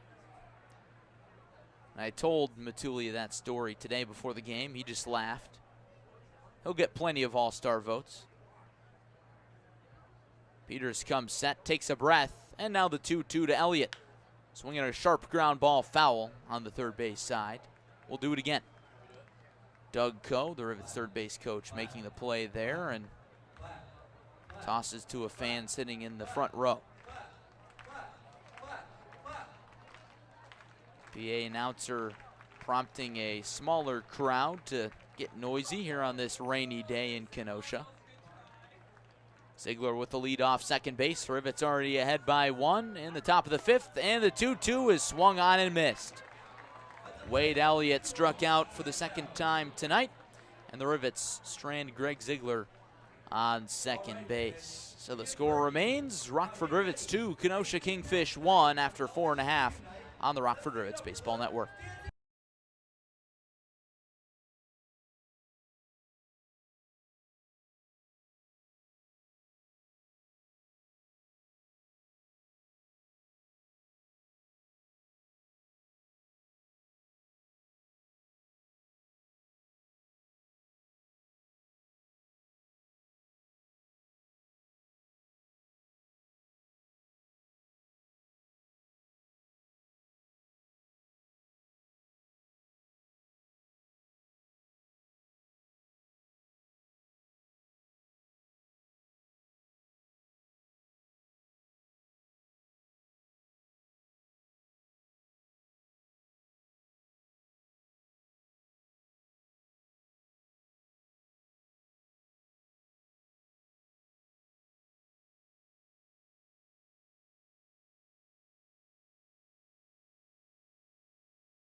Bottom of the 5th inning in Kenosha, Wisconsin, with the Rockford Rivets leading their Great Lakes East rival, the Kingfish, by a score of 2-1. Forrest Barnes shutting down the Kingfish so far, only allowing an RBI single from Dustin Crenshaw in the second inning. allowing all 3 of the Kingfish hits in that frame. Since then, he's been lights out. 6 up, 6 down, and he'll look to continue that trend as we move to the bottom of the 5th inning. Rivets doing all their scoring in the top of the 2nd inning as well, as they scored on a balk and an error. So Ethan Peters also having a pretty good day on the other side of things for Kenosha. Second game of the second half for both these teams. Kenosha finished in 2nd place in the first half in the Great Lakes East. Rockford not so fortunate, down in 4th place. Barnes will face the lower third of the Kingfish order, starting with Cam Collier. Righty on righty matchup. The kick and the pitch. Breaking ball misses down and away. It's 1-0. Collier is 0 for 1. Flied out to center field his first time in the 2nd. Barnes comes home with a 1-0. Big hack and a miss, even at 1 apiece. Barnes has 4 strikeouts to just 1 walk. The righty from Missouri State looking sharp. And the 1-1 is in there for a called strike as Collier tried to call time, but it was not granted by Rex Engstrand, the home plate umpire. So it's now 1-2 on him. Barnes rocks and delivers. Breaking ball misses a hair outside. And it's back even at 2 apiece. So Barnes gets the baseball back. He's working quickly. Kicks and fires the 2-2. Swung on and lashed into shallow right field. Greg Ziegler comes on and makes a sliding play. Greg Ziegler robs Cam Collier of a leadoff base hit. So the bases are empty for Dustin Crenshaw in the bottom of the 5th inning. Greg Ziegler just into the ball game for Phil Matulia after Matulia got a single but was pulled after fouling a pitch off of his foot for precautionary reasons. And here's the first pitch to Crenshaw. Swinging a foul tip off the catcher Stengren. He's all right. And it's 0-1. Rivets lead it 2-1. Pitcher's duel on a rainy day in Kenosha. Barnes 0-1. Breaking ball misses down in the dirt. It's 1-1. As we mentioned earlier in the inning, Crenshaw has the lone RBI for the Kingfish, a single in the 2nd. Here's the 1-1. Fastball catches the inside corner. It's 1-2. Barnes has gotten better as his night has gone on. Really dialed, and he's in a rhythm here. Here's the 1-2. Breaking ball misses in the dirt. Crenshaw doesn't chase, and it's 2-2. In between his starts, Barnes, much like any pitcher, has a very set routine on his days off. The kick in the 2-2, swinging a foul back, will do it again. You know, whether that's just a throwing regiment or lifting weights or whatnot for every other pitcher, it just depends, but Barnes has a little more to it. He gazes in for the sign from Stengren. Here's the 2-2. Misses downstairs, and the count is full. But I asked Barnes about his routine today, and he told me that he uses a lot of mental preparation, so he uses a lot of visualization. He does it every day before going to the ballpark, where he'll sit and just visualize himself pitching. Here's the payoff pitch, swung on and popped foul over the screen. We'll do it again. And he said it's such a powerful tool because your brain can't tell the difference between whether or not you're actually doing an action or whether or not you're just imagining it. So it's like free reps without your arm getting tired. Here's another 3-2. Fastball misses down and in. And Dustin Crenshaw is aboard with a 1-out walk in the bottom of the 5th inning. Kenosha trails 2-1. And that brings up the 9-batter, Xavier Watson. Watson is 1 for 1 with a single in the 2nd inning. His bat starting to heat up after snapping an 0 for 19 stretch yesterday with a 2-hit outing. Barnes from the stretch comes set at the letters, brings it down to the belt, and the first pitch. Fastball called strike, splits the plate, and it's 0-1. But visualization is something that a lot of high-level athletes have employed, especially in recent years as it becomes more mainstream. Barnes comes home with the 0-1 as the runner fakes towards second base, and the pitch is a called strike on a breaking ball. Crenshaw retreats back to first, and it's 0-2. In addition to Barnes' mental preparation, he takes really good care of his body. Here's the 0-2 pitch. Swing and a miss. He got him. Barnes sets down Xavier Watson on 3 pitches, and there's 2 down in the bottom of the 5th. 5 Ks for the sophomore from Missouri State. And here's the top of the order in Mitch Jebb with Dustin Crenshaw remaining on first base. Rivets 2, Kingfish 1. Jebb climbs in 0 for 2. Left-handed batter, right-handed pitcher. And the first offering. Swinging a foul straight back, 0-1. Barnes has a contraption that is something like a roller that he uses to roll out his right arm. It's a piece of black plastic that is shaped in a square, and it's got a bunch of wheels on it, and it can loosen and tighten. And he uses that to roll out his arm before he throws, after he lifts weights. Here's the 0-1. Fastball in there for a called strike at the knees, and it's 0-2. Barnes looking for another efficient inning. He's now up to 79 pitches. His next inning could be his last. The big and burly right-hander working from the left side of the rubber steps off, readjusts himself on a damp mound. And now time is called again as a ball escapes the Kenosha bullpen. Rivets don't have any action in the bullpen quite yet. Clayton Johnson, the right-hander, getting warmed up for Kenosha down the third base line, delaying the 0-2 even further. Barnes looking to strand Dustin Crenshaw on first base. He sets at the belt, and the 0-2 pitch. Breaking ball laid off by Jebb. Good chase pitch, but it's 1-2. Barnes working quickly. Has bounced back nicely after a very rough start on June 30th, in which he went just 1 inning against Battle Creek. The pause and the 1-2 offering. Fastball called, strike 3 on the outer black. 6 strikeouts for Forrest Barnes, and he has thrown 5 full innings of 1-run ball, and the score remains Rockford Rivets 2, Kenosha Kingfish 1 on the Rockford Rivets Baseball Network.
Headed to the 6th inning in a 2-1 ball game in favor of the Rockford Rivets over the Kenosha Kingfish. And after Ethan Peters goes 5 innings for the Fish, allowing just 1 earned run, Mike Percaro, the manager for Kenosha, goes to the bullpen and hands the ball to Clayton Johnson, the freshman from the University of Illinois. And taking a look at Johnson's numbers, he's made 8 appearances and pitched to an ERA of 4.5 in 8 innings, all out of the bullpen. Right-handed pitcher, left-handed batter, and Daniel Cantu, and the kick in the first delivery misses outside. It's 1 ball and no strikes. Cantu, the redshirt freshman from USF, has reached both times today. A single in the second, a walk in the third. Here's the 1-0. Check swing, did he go? No swing, says the third base umpire Matthew Metcalf on a pitch outside. And it's 2-0. All the scoring getting done in the second inning in this one. Rivets with 2 in the top half. Kenosha responding with 1 in the bottom half. 2-0 pitch to Cantu. Big hack and a miss. And it's 2-1. Rivets doing their scoring on a balk from Ethan Peters, which scored Cantu. And then an error by the third baseman Xavier Watson to score Jared Cushing. 2-1 pitch, misses outside, and it's a hitter's count. 3-1. Cantu, a home run hitter for USF this spring, had 8 of them. Has yet to hit one this summer for Rockford. The kick and the 3-1 misses up and away, and it's ball 4 to Cantu, who improves upon his on-base percentage of .469 entering tonight. Rivets start the top of the 6th with the base runner. They lead it 2-1 over Kenosha, and here's Brian Fuentes. Fuentes has back-to-back strikeouts on his line. 1 looking, 1 swinging. Johnson sets and fires the first pitch in there for a called strike. 0-1. Fastball dotting the inside corner. Fuentes is homered in back-to-back games entering tonight. 1 in Fond du Lac and 1 here in Kenosha yesterday. Here's the 0-1. Fastball misses well high. Cam Redding jumping out of his crouch and then looking back Cantu as it's now 1 apiece. But Fuentes' home run yesterday sailed way over the Fishbowl Club in left field, which juts out into left and makes it a short porch for righties. But Fuentes didn't need it. The 1-1 swung on and poked foul off the first base side and out of play. That one lands near some inflatable games in the open-air concourse. And Fuentes is behind 1-2. Cantu not far off the first base bag, being held on by Justin Janus. Now he takes another step as Johnson comes set and delivers the 1-2 pitch. Swing and a miss. Fuentes, an off-balance swing on a breaking ball on the outer half. And Fuentes has 3 strikeouts tonight. First strikeout for Clayton Johnson. That's the first out of the top of the 6th inning. Cantu remains on first base, and here's Jared Cushing, who's 1 for 2. Rivets 2, Kenosha 1. Top of the 6th inning. Cushing doubled and scored in the second inning. Right-hander on right-hander. Johnson sets at the letters, and the first pitch, fastball, paints the outside corner. It's 0-1.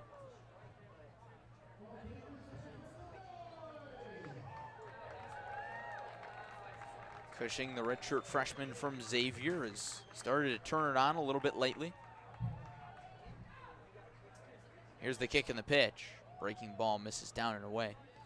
Cushing's bat starting to heat up. He's made good contact both times tonight. His last time he lined out to dead center field. But Cushing has now reached in 24 of 25 games. Here's the 1-1. Swing and a miss on a changeup. It's 1-2. Great pitch from Johnson, low in the zone. That's where you want to locate a changeup. Can't leave those hanging. And Johnson stands on the rubber. On the left side of the slab, comes set. Gives a look at Cantu. He doesn't go, and the 1-2 misses upstairs. Check swing from Cushing. He did not go around. That did not go very far. Cushing's bat there, so it's 2-2.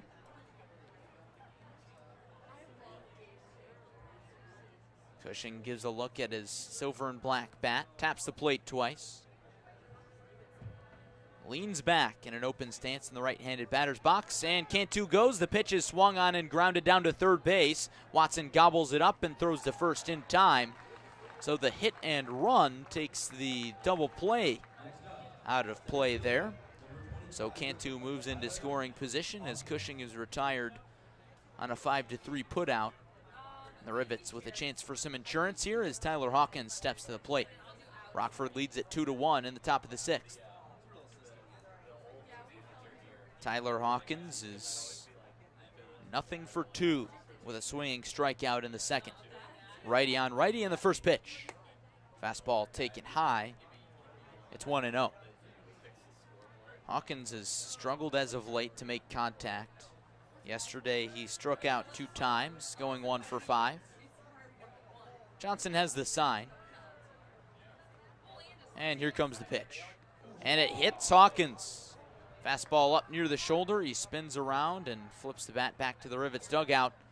And Rockford has 2 on with 2 out in the top of the 6th inning. Hawkins is all right, but he makes his way slowly to first base.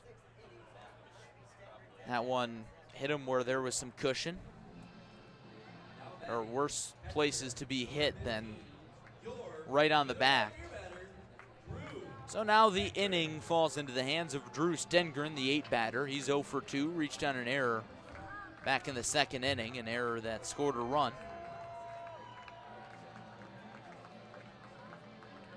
Rivets and Kingfish doing all the scoring in this one in the 2nd inning.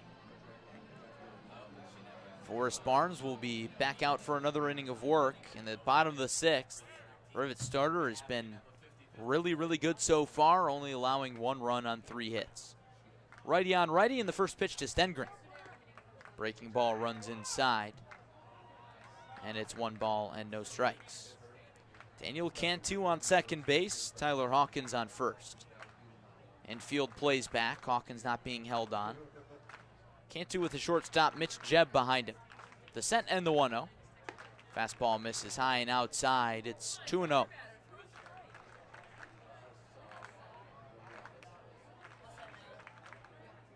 Stengren riding a 6-game on-base streak. Has struggled with the bat, though. He does draw a lot of walks. 2-0 pitch. Misses down and away. Redding with a good catch to keep that one out in front and keep the runners where they're at. So Stengren will almost certainly be taking here on 3-0 with Jake Donahue, the 9 batter, waiting on deck. Rockford looking for some insurance here in the 2nd game of the 2nd half. Here's the 3-0 pitch. Fastball misses high, and it's a 4-pitch walk to the Rockford catcher. The bases are loaded for Jake Donahue. Cantu moved to 3rd. Hawkins up to 2nd. Stengren now on 1st. And Donahue comes to the plate. 0 for 2 with the fielder's choice. And now the pitching coach, Quentin McGrath, is going to come out for a discussion with Clayton Johnson and the entire Kingfish infield.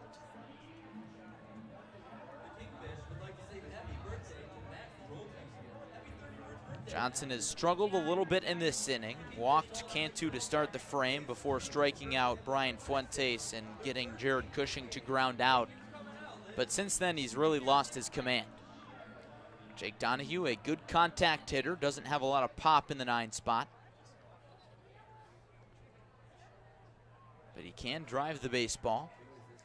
And heck, probably anybody in this Rivets roster has the power to reach the 300-foot short porch in left field. Rivets already leading 2-1. Bases loaded, top of the 6th inning. Jake Donahue against Clayton Johnson as the mound meeting is now over. Johnson has the sign from Cam Redding. The set and the first pitch. Fastball taken for a called strike 1. That's a huge first pitch strike as Johnson has nowhere to put Donahue. Donahue flied out to right field his last time. The freshman from CMU with 9 RBIs this summer. The 0-1. Called strike 2, nearly an identical pitch. And it's 0-2. Donahue, a patient batter, adjusts his dark gray road trousers, steps back in the right-handed batter's box, spins the black bat around in his hands, Gazes out at Johnson. Pause and the 0-2. Fastball misses outside. 1 ball and 2 strikes. Lights starting to take a heavier effect on Simmons Field as rain has come down for most of the game. A gray and overcast day in southeast Wisconsin. Donahue waves the bat back and forth. Here's the 1-2. Swung on and grounded to the hole at second base and past Chase Estep into right field. Daniel Cantu comes in to score. Hawkins behind him. He slides in safely. It's a 2 RBI single by Jake Donahue into right field, and the Rivets now lead it 4-1.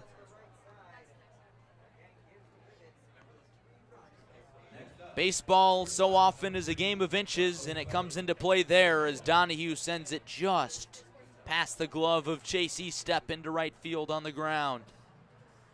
Big insurance runs for Rockford as we move into the late stages here. Drew Stengren moves up to second base as Josue Urdaneta climbs in, batting from the left side this time. First pitch to him.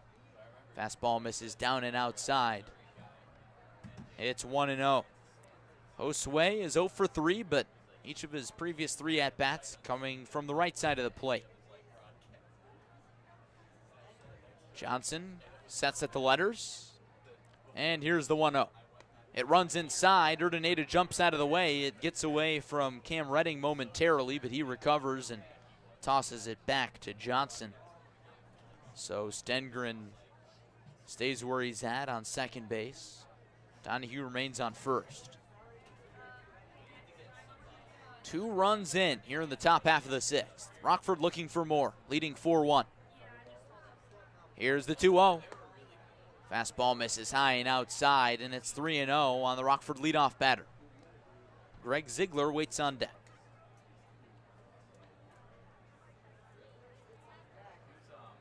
Greg Ziegler batting in the spot of Phil Matulia. Here's the 3-0 pitch. Fastball poured right down the chute, taken for a called strike 1. It's 3-1. An impressive crowd here at Simmons Field, considering it has been raining nearly the entire game. Fans have stuck around. Here's the 3-1. Fastball misses low. Urdaneta checks his swing, and the bases are once again juiced for Greg Ziegler. Greg Ziegler getting his first plate appearance tonight after he came in as a pinch runner for Phil Matulia last inning after Matulia picked up a single, but he fouled the ball off of his foot earlier in the at-bat. So the Rivets just being careful. But now Greg Ziegler comes up in another big spot. He flied out to center field with the bases loaded to end the game last night. Chance for redemption here. The first pitch. Fastball called strike on the outer black. It's 0-1.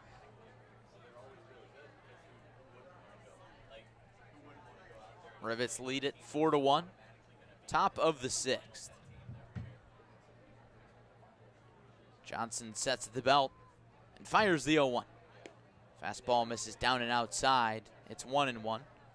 Redding walks out in front of the plate, tosses the ball back to Johnson, and heads back to his station. Rockford still in search of its first win of the second half. They've lost 8 of their last 10 games. It is just the second game of the second half, but you want to get that first win sooner rather than later. The 1-1 swung on and grounded sharply down to third base, gloved by Watson, and he charges to third base and steps on the bag for the force out, and the inning is over. But the Rivets score twice on an RBI single by Jake Donahue, and they extend their lead now to 4-1 over Kenosha, going to the bottom half of the 6th on the Rockford Rivets Baseball Network.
Bottom of the 6th inning at historic Simmons Field in Kenosha, Wisconsin. The Rockford Rivets leading the Kenosha Kingfish by a score of 4-1.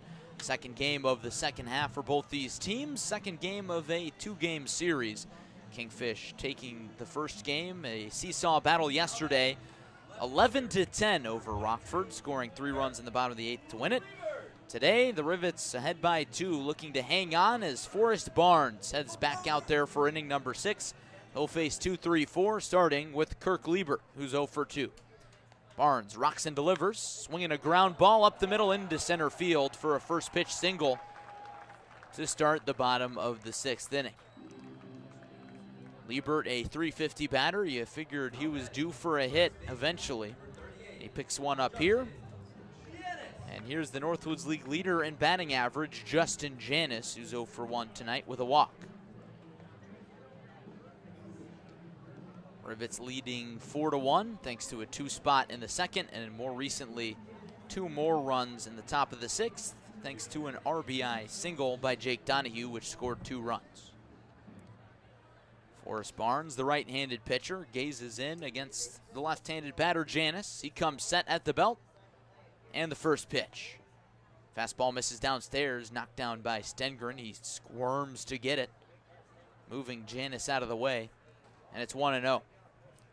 Liebert is a speedster off of first base. Got to keep an eye on him. He's got 10 stolen bags. He's got a big lead over there.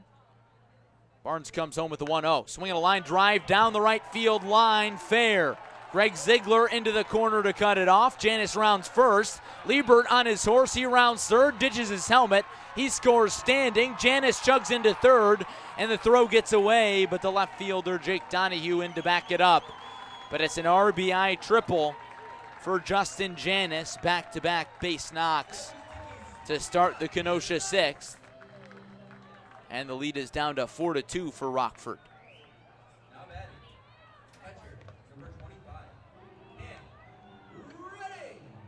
Those are the first 2 hits that Forrest Barnes has allowed since the second inning.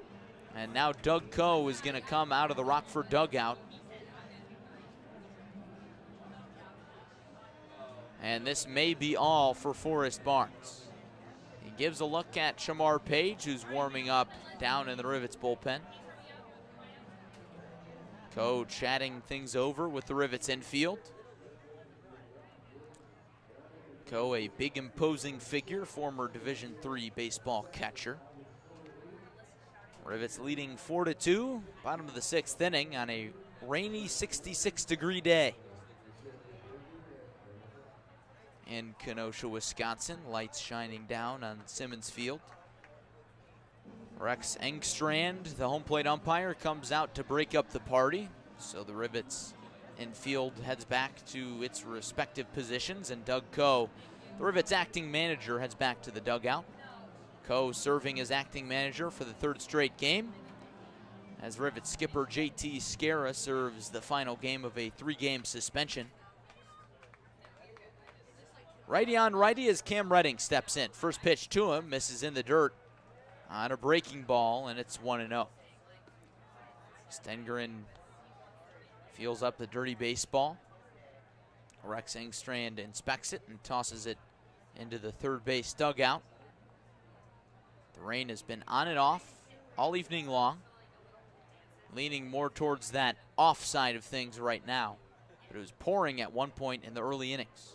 Here's the 1-0 pitch. Breaking ball swung on and crushed. Deep left field. Donahue back on it. He got a bad jump, and it one-hops the short wall. Justin Janis scores easily from third base, and Cam Redding cruises into second with an RBI double. And now Doug Coe is back out of the Rivets dugout, and he's going to come and get Forrest Barnes. Barnes had a solid outing up until this point, but the wheels have fallen off the wagon as he didn't allow a hit in 3 straight innings and allows 3 hits to start the bottom of the 6th inning. Barnes stands with his hands on his hips and hands the ball to Coe as Shamar Page, Rivets reliever from Louisiana Tech, trots into the mound. Barnes responsible for Cam Redding on second base and the 2 runs that have scored in the frame. Our new score, Rivets 4, Kingfish 3. We'll be back after a short break on the Rockford Rivets Baseball Network.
Bottom of the 6th inning at historic Simmons Field in Kenosha, Wisconsin. Kingfish with already 2 runs in here in the bottom of the 6th frame, and Forrest Barnes, the Rivets starter, is out of the ball game in favor of Shamar Page. Page, the right-handed arm out of Louisiana Tech, has gone 9 2/3 innings and 4 appearances so far this season, with an ERA of 8.68. That mark has decreased a few times, but it has also kind of been a bit of a roller coaster if you were to put it on a line graph. Page started his first outing back on June 17th and allowed 5 earned runs and 2 innings of work. And his last outing was also a rough one on June 30th against Battle Creek.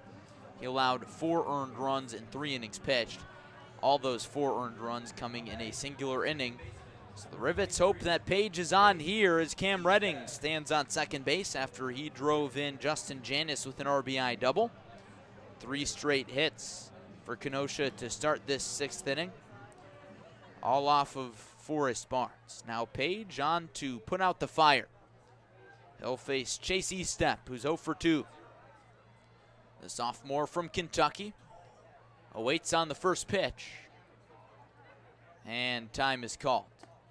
Page goes through his delivery anyways and gets an extra warm-up pitch. But Page was staring at the runner Redding. Estep needed a moment, and now he climbs back in the left-handed batter's box.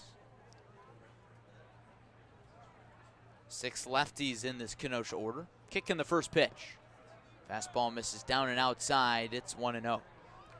Page coming off of rotator cuff surgery in November 2020. So he did not pitch at all this spring at Louisiana Tech. Here to play summer ball just to get those innings in. He sets, and the 1-0. Swung on and popped foul over the screen, out of play. It's 1-1. Page working on getting the first out here in this inning. It's never easy for the Rivets these days. They've lost 8 of 10 games. They're 1-4 on this road trip, including a tough loss yesterday in which they were winning going into the bottom of the 8th inning. But they let up 2 unearned runs and 3 runs overall to give away the game and lose by 1. Here's the 1-1 to Estep. Fastball tails too far outside. It's 2-1. I asked Page a few days ago how that rotator cuff surgery affects his pitching, and he said really it just makes things really hard to repeat. And that's really what sports are when you think about it. It's just repetition. Whether that's swinging a bat or throwing a baseball, You want things to be repeatable. Here's the 2-1. Swinging a line drive into center field. That one falls in front of Tyler Hawkins. Cam Redding on his horse. He gets the stop sign at third base. So Kenosha showing a little respect to Tyler Hawkins' arm in center field. But now there's runners on the corners with no outs for Casey O'Laughlin. Tying run now on third base here in the bottom of the sixth. 4 straight hits start the frame. 2 runs in, Rivets leading 4-3. Clinging to that lead now.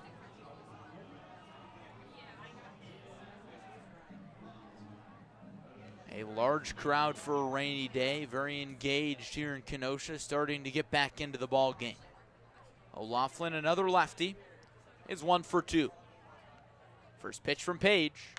Swung on and flied into center field. Hawkins moves back on it. Gets underneath it, gets a running start, and here comes Redding tagging from third base, and Hawkins doesn't even throw it in. He lost his grip on the baseball, so it's a sacrifice fly for Casey O'Laughlin, and we are tied at 4 apiece in the bottom of the sixth.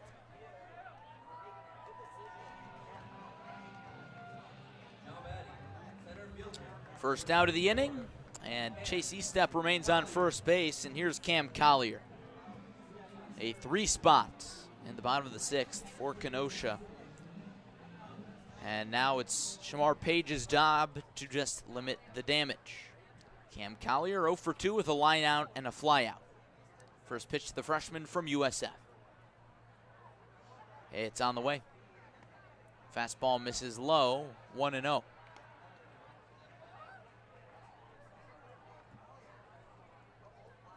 Rockford wrapping up a 6-game road trip tonight. We'll return to Rivet Stadium tomorrow for a 6-game homestand. Here's the 1-0. Swinging a foul tip into the glove of Stengren. Back even at 1 apiece. Rockford has battled through adversity before, but this team is in need of a boost. Felt like last night maybe they were going to get one. Phil Matulia hitting for the cycle, but Rockford couldn't hang on. 1-1 to Collier. Breaking ball misses in the dirt, knocked down by Stengren. He lost it. So Chase Estep dashes to second base, and the go-ahead run is in scoring position. So that brings the double play out of order.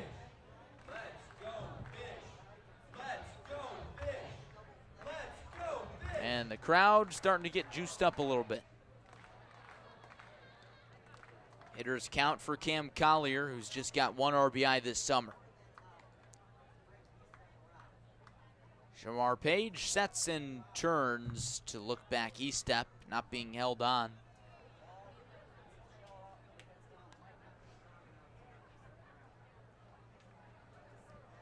Page gets the sign from the catcher Stengren. Comes set and deals the 2-1. Fastball just misses outside. A little closer that time, and now it's 3-1.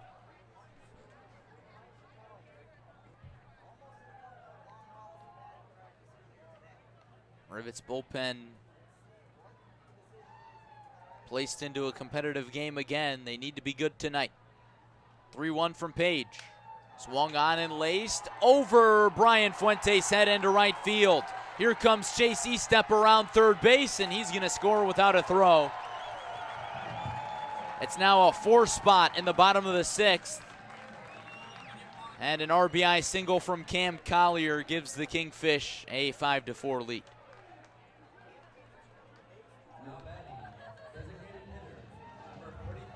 Second RBI of the summer for the freshman from USF. Estep turning on the Jets to come around the bases.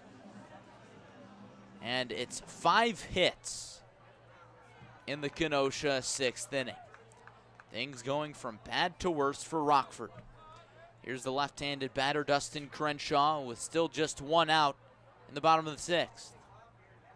First pitch to him. He squares to bunt, and does he pull back? No, he does not. Or perhaps he does. It is a called strike either way, so it doesn't matter. 0-1. Crenshaw with good speed in the left-handed batter's box. Collier also fast on first. Here's the 0-1. Fastball runs inside, 1-1. Rivets middle infield, shaded at double play depth. The corners about even with the bags. Brian Fuentes holding on Collier on first base.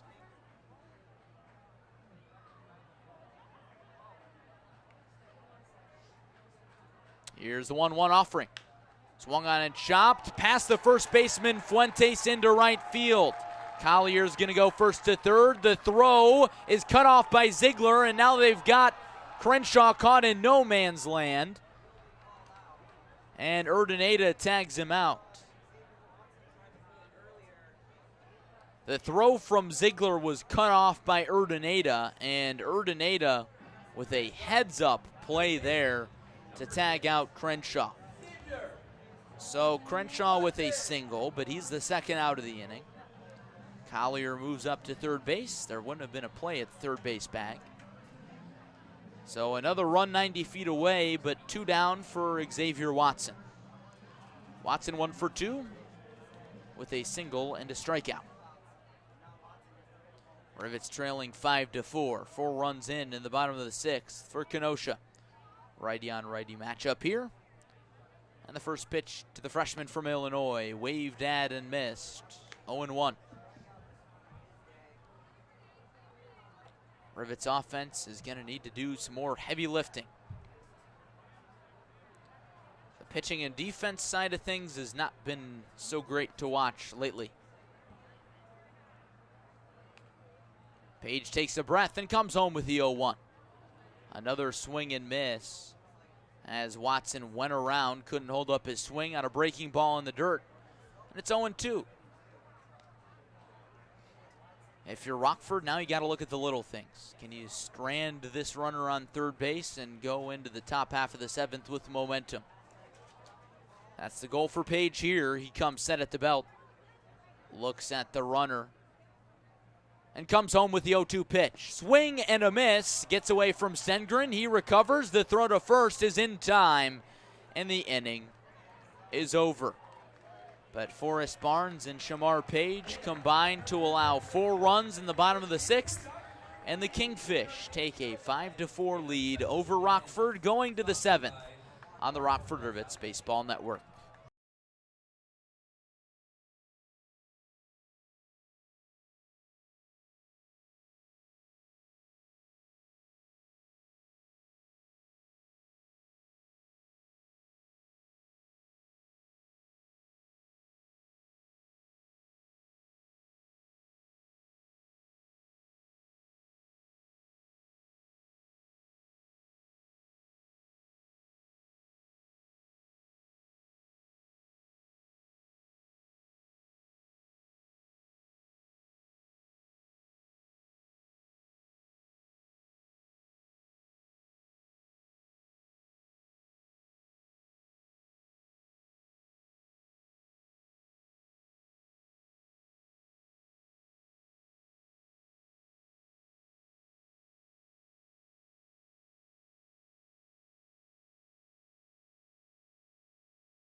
Top of the 7th inning in Kenosha, with the Rockford Rivets now trailing the Kenosha Kingfish by a score of 5-4. Kenosha tossing up a 4 spot in the bottom of the 6th inning to take the lead from Rockford. It's Kenosha's first lead, and they bring on Randon Dahman, the righty from St. Louis University, to protect the lead. Facing Wade Elliott to start the inning, and the first pitch is a called strike. Fastball on the inner half, 0-1. Elliott is 0 for 3 tonight with 2 strikeouts. Dahman has made 10 appearances out of the bullpen for Kenosha. Has pitched to an ERA of 6.28. He sets and fires. Breaking ball, check swing from Elliott. He did go around, and it's 0-2. Dahman has pitched against the Rivets before, back on June 10th, and he went 2 scoreless innings. Dahman working from the stretch as always. Nobody on base. He sets at the belt in a closed stance and comes home with the 0-2.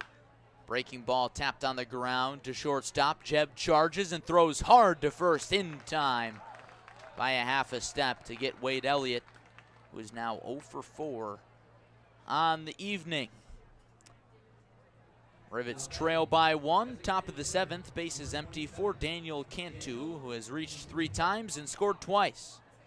2 walks and a single for the redshirt freshman from USF. He's got the power to tie this game with 1 swing of the bat, but the wind is blowing in tonight in Kenosha. First pitch to the left-handed batter. Fastball called strike at the knees, 0-1. It's a chilly, rainy, gray night that has not favored hitters. It has rained on and off, which really doesn't help anybody. The set and the 0-1. Swung on and flied into shallow center field. Long run for the second baseman, Estep, and he tracks it down. That one was ticketed for no man's land, but Estep turned on the Jets to make the snag. 2 up, 2 down in the top of the 7th inning. The Rivets are in desperate need of a spark. Last night, a devastating loss, losing 11-10 to open the second half of the season with a loss to the Great Lakes East rival here in Kenosha. And Brian Fuentes is a guy that can provide that spark. Homer in back-to-back games. First pitch to him, fastball on the outer half, taken for a called strike 1. Fuentes tonight is in danger of crowning himself with the golden sombrero. He's 0 for 3 with 3 strikeouts. Righty on righty, and Dahman deals. Breaking ball in there for a called strike on the inner half. It's 0-2. Ethan Peters started this game for Kenosha, going 5 innings, allowing 1 earned run, but 2 runs overall, 6 strikeouts, 2 walks. He was followed by Clayton Johnson, who went an inning. Fuentes fouls off the 0-2. We'll do it again.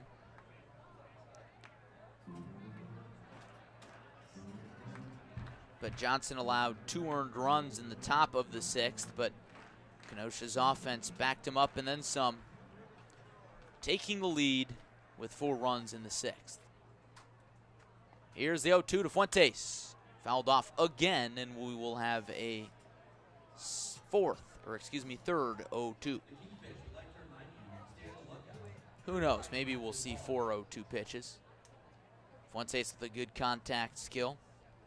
Can really compress the baseball if he gets a pitch to hit. Looking for that pitch here against Randon Dahman, the hard thrower from SLU. He sets and throws. Swinging a tapper to shortstop. Jeb charges and it gets through him. That'll be an error as Brian Fuentes reaches with 2 outs in the top of the 7th inning, and the Rivets have a little bit of life. So often baseball games are decided about or on the criteria of who capitalizes more on opponents' mistakes. We'll see if the Rivets can capitalize on that mistake. As Jared Cushing climbs in the box, Rivets trailing 5-4, top of the 7th inning. Cush is 1 for 3 with a double and a run scored in the 2nd inning.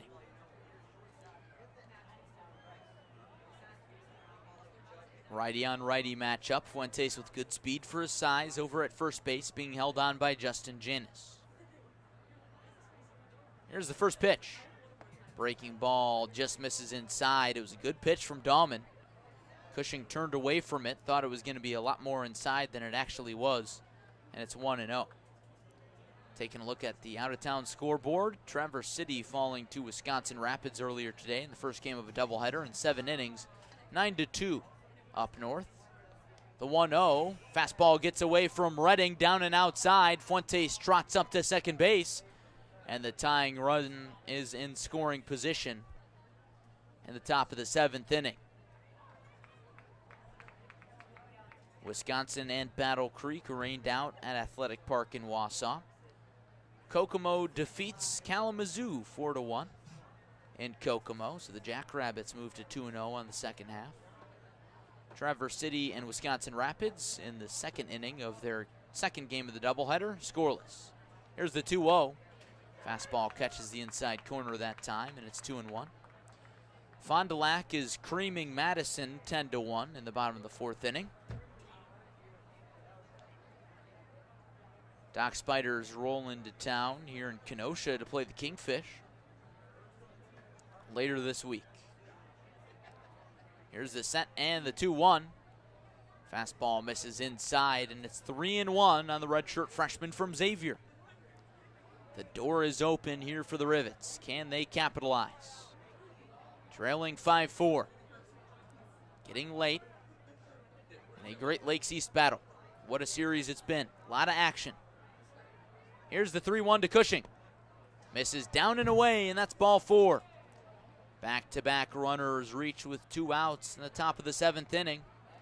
And there's runners on first and second for Tyler Hawkins, who was hit with a pitch and scored his last time around. You could say that Tyler is due. Overall today, he's 0 for 2. Has struggled in this series. He's just 1 for 7. Righty on righty, power on power, and the first pitch. Fastball misses down and away, 1-0. How the Rivets bounce back from that gut punch in the bottom of the 6th inning is crucial. If they can get a run here, that would be huge. Kenosha scoring 4 in the bottom of the 6th to take their first lead of the game. Here's the 1-0. Fastball misses high and outside. It's 2-0.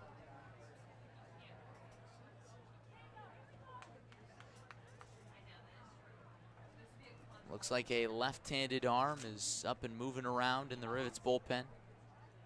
We'll get to him in a minute. 2-0 pitch to Hawkins. Breaking ball misses high and inside, and the count is 3-0.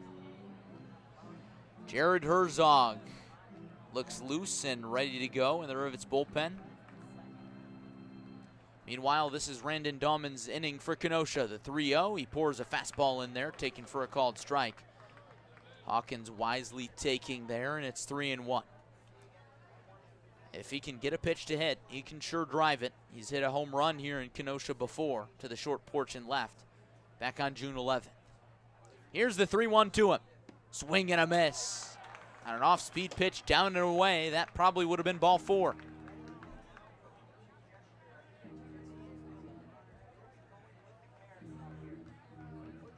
Cam Redding settles back into his squat behind the plate. Fuentes on second, Cushing on first. Here's the payoff pitch, swinging a jam shot, foul, out of play. We'll do it again. Brian Fuentes reaching with 2 outs on an error on the shortstop, Mitch Jebb. Cushing followed with a walk. Fuentes the tying run, Cushing the go-ahead. Hawkins with a big opportunity at the plate. Brandon Dahlman comes set. Here's another payoff pitch as the runners go. Swing and a miss. Dahlman strikes him out, and the Rivets strand 2 on in the top of the 7th. So the score remains Kenosha 5, Rockford 4 at stretch time at historic Simmons Field on the Rockford Rivets Baseball Network.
Bottom of the 7th inning at historic Simmons Field in Kenosha, Wisconsin. Rivets trailing the Kenosha Kingfish by a score of 5-4.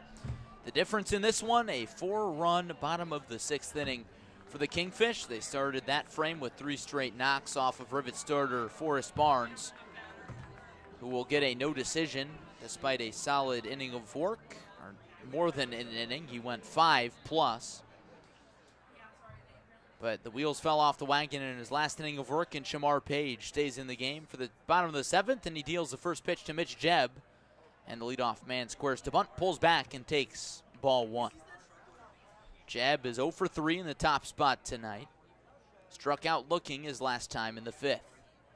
Louisiana Tech against Michigan State here in the 1-0 from Page. Jebb again bunts it up the third base side. Elliott charges and can't make the play in his glove, and that'll be a bunt base hit for Mitch Jebb. Tough play for Elliott. Could have gone either way there, but you know, he would have had to grab it out of his glove, throw across his body, and get the speedy Jebb. And Elliott reached down, went into his glove, and the ball wasn't there. So leadoff man is aboard for the 2nd consecutive inning for Kenosha. They lead at 5-4, bottom of the 7th. And here's Kirk Liebert. He singled and scored in that aforementioned 6th inning. Page looks in for the sign. Liebert with an open stance. Page sets the belt. And the first pitch to the junior from Kentucky. Misses outside, 1-0. In between innings here in the 7th, in between half innings, I should say. Of course, the 7th inning stretch was sung. And it is Elvis night, Elvis Appreciation Night at the ballpark here in Kenosha. But Elvis did not sing the 7th inning stretch. The 1-0 swung on and flied high in the air into shallow center. Hawkins lost it in the lights, and now he can't make the play. Mitch Jebb moves up to second base. Hawkins started to come in and then froze. And that one drops into no man's land, and the first 2 batters are aboard with hits in the Kenosha 7th inning. Jebb on second, Liebert on first for Justin Janis, who had an RBI triple his last time. Janis, the league leader in batting average, entering tonight's contest. The Big Ten batting champion, looking to do more damage against Rockford. The Kingfish already lead it 5-4. Page sets. Long pause, and he comes home with the first pitch. Fastball misses way outside, 1-0. Page rocking black and gold stirrups with his dark gray and gold Rivets uniform. Janis with an open batting stance from the left side. Long pause from Page, looking at the runner. And now he turns and looks Mitch Jebb back to second base. Before Page delivered that first pitch to Janis, he almost did not look at home plate at all. Now he fires the 1-0, misses low, 2-0. Janis is not a batter you want to get behind against, considering his contact skill. His pop has been increasing a little bit. Did not hit for power much at all this spring at Illinois. 2-0 offering from Page. Fastball misses high, 3-0. Looks like Jared Herzog is just about ready in the Rivets bullpen. Might be wise to go to him, considering 6 lefties are in this Kenosha order. Page has the sign. And after a long pause, he deals the 3-0. Fastball called strike on the inner half. It's 3-1. Janis jumped out of the way of the pitch, but it's still a hitter's count. The freshman from Illinois has an opportunity to break this one open for Kenosha. Here's the 3-1 pitch. Swinging a foul back. The count is full.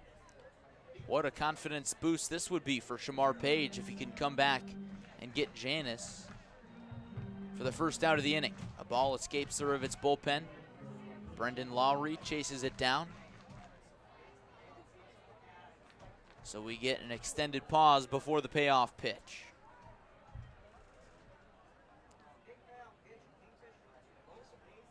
Janis had a 12-game hit streak snapped on Monday. But now he's got a hit in 13 of his last 14 games. Right-handed pitcher, left-handed batter. And the payoff pitch. Swung on and grounded foul up the first base line. Good contact. And we'll do it again. The lights have taken full effect at historic Simmons Field in Kenosha. A drowsy day in southern Wisconsin. A drowsy day for the Rockford Rivets, as it's turned out.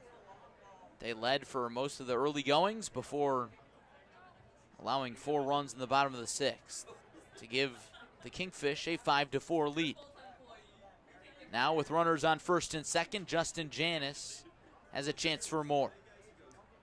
Shamar steps off the rubber before another payoff pitch.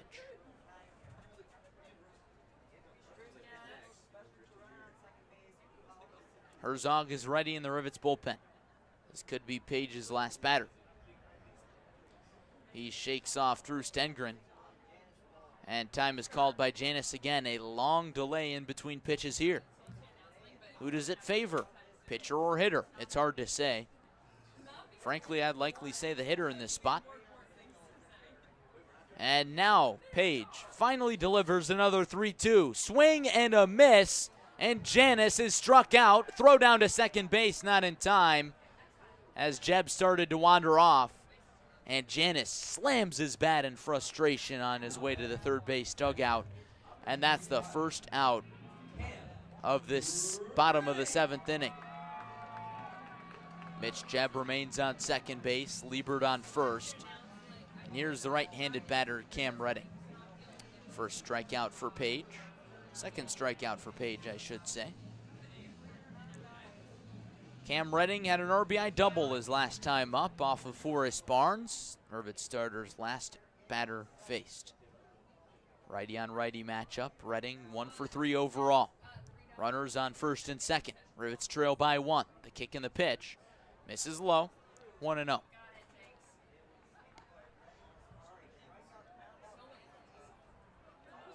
Chase Estep waits on deck.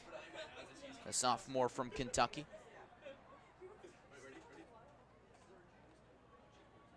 A ground ball could get the Rivets out of this jam unscathed. Mitch Jeb and Kirk Liebert with back-to-back hits to start the frame. Redding holds the bat below his shoulder, now brings it up to his right shoulder. And the 1-0 from Page. Breaking ball in there for a called strike, but it gets away from Stengren, so both runners move up 90 feet, and the double play is out of order. And now a base hit could give Kenosha 2 more insurance runs and make the lead 7-4. Rivets infield comes in with 1 out and a 1-1 count against Cam Redding, and now Page is going to work from the windup. He works from the center of the rubber, holds the glove at his belt. He gets the sign from Stengren, turns and delivers the 1-1. Fastball swung on and popped up in foul ground. Brian Fuentes, the first baseman, gives it a look and watches it sail into the stands. It's 1-2.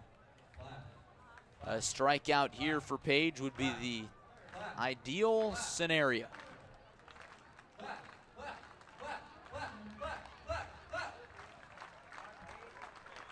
Crowd making some noise as prompted by the PA announcer. Trying to root their Kingfish to a series sweep over Rockford.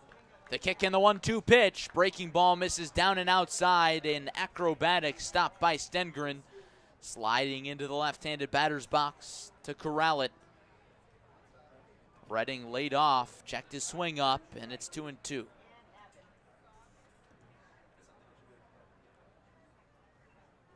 Page with 2 strikeouts on his outing. A third here would be big. Here's the wind and the 2-2. Swing and a miss on a ball that bounced out in front of the plate. Redding takes off for first, and he's going to make it safely. On a drop third strike, the bases become loaded.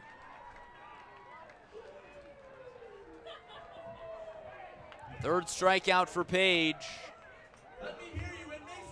And now Doug Coe is going to come out of the Rivets dugout and call the bullpen. It's going to be the lefty from Rockford University, Jared Herzog, with the bases loaded with one out in the bottom of the seventh. Kingfish already lead at 5-4. We'll be back to tell you a little more about Jared Herzog after a short break on the Rockford Rivets Baseball Network.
Still in the bottom of the seventh inning at historic Simmons Field in Kenosha. Rivets trail 5-4, and they are in another jam. The bases are loaded with one out. So Rivets acting manager Doug Coe calls to the bullpen, pulls Shamar Page, and brings in the left-hander Jared Herzog to face back-to-back lefties in Chase Eastep and Casey O'Laughlin. Taking a look at Herzog's numbers, the lefty from Rockford University started the season in the rotation. Now he's coming out of the bullpen, has an ERA of 6.41. But in his first bullpen outing, he went 2 innings against Battle Creek and looked pretty sharp. Allowed 1 earned run on 3 strikeouts, no walks, allowing 3 hits. He looked sharp then. He came out motivated. No pitcher likes being pulled from the starting rotation and moved to the bullpen. It takes a big adjustment. And so Herzog is trying to use that as fuel for his competitive fire. He faces a tall task here as Chase Eastep, the sophomore from Kentucky, is 1 for 3 with a single and a run scored in the 6th inning. In that 6th inning, Kenosha scored 4 runs to take a 5-4 lead on Rockford. Kingfish on every station. Mitch Jebb on third, Liebert on second, and Cam Redding on first base after a drop third strike. First pitch to Eastep. Fastball in there for a called strike 1. Herzog not the biggest guy on the mound, standing at 6'1", 175 pounds. Gazes in for the sign. Sets at the chest. And comes home with the 0-1. Breaking ball misses low. Eastep thought about going around on it, but he held back, and it's 1-1. Eastep has the power to change this game and break it wide open with one swing of the bat. He had a solo home run in his summer debut yesterday. The former Rivet homered 3 times for the Screws last summer. The kick in the 1-1. Breaking ball misses down and outside. Another good try from Herzog, but no dice. And it's 2 balls and 1 strike. Rivets with a force anywhere. A ground ball on the infield could mean a inning-ending double play. E-Step adjusts himself in the left-handed batter's box, brings the bat above his shoulder. Here's the 2-1. Swinging a ground ball up the middle, past the diving Jared Cushing into center field.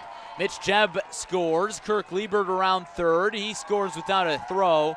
The throw goes into third, where Cam Redding slides in safely. It's a 2 RBI single for Chase E-Step, and the Kingfish lead it 7-4.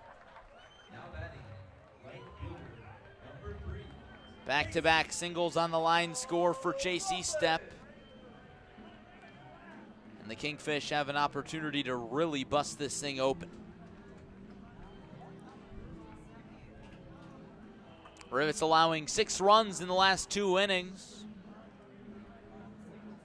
And now Casey O'Loughlin steps in, looking to extend this rally in the bottom of the 7th. Another lefty-on-lefty matchup. Herzog getting the sign from Stengren. He's got it. Here's the first pitch. Breaking ball, a slider, misses outside, and O'Loughlin checks his swing, and it's ball 1.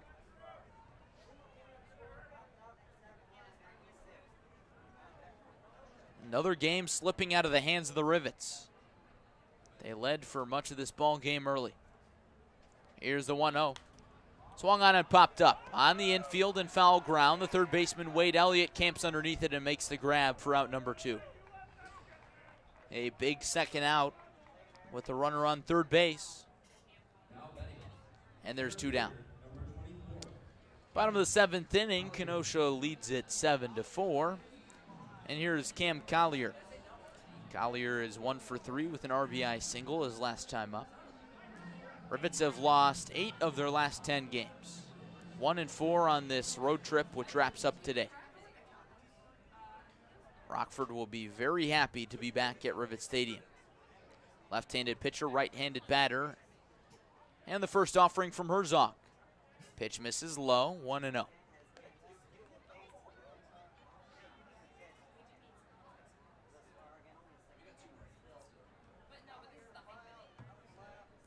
Cam Redding with pretty good speed on third base, considering he's a catcher.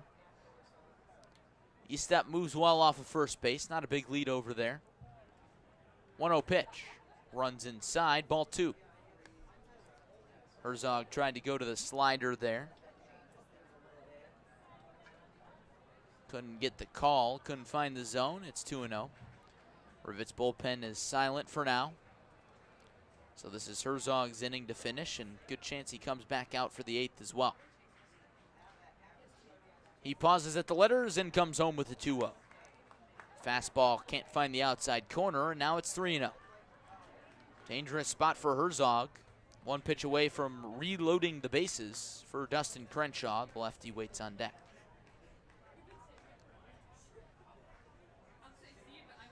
Cam Collier did not play much this spring at USF. Just went 1 for 5 in 10 games.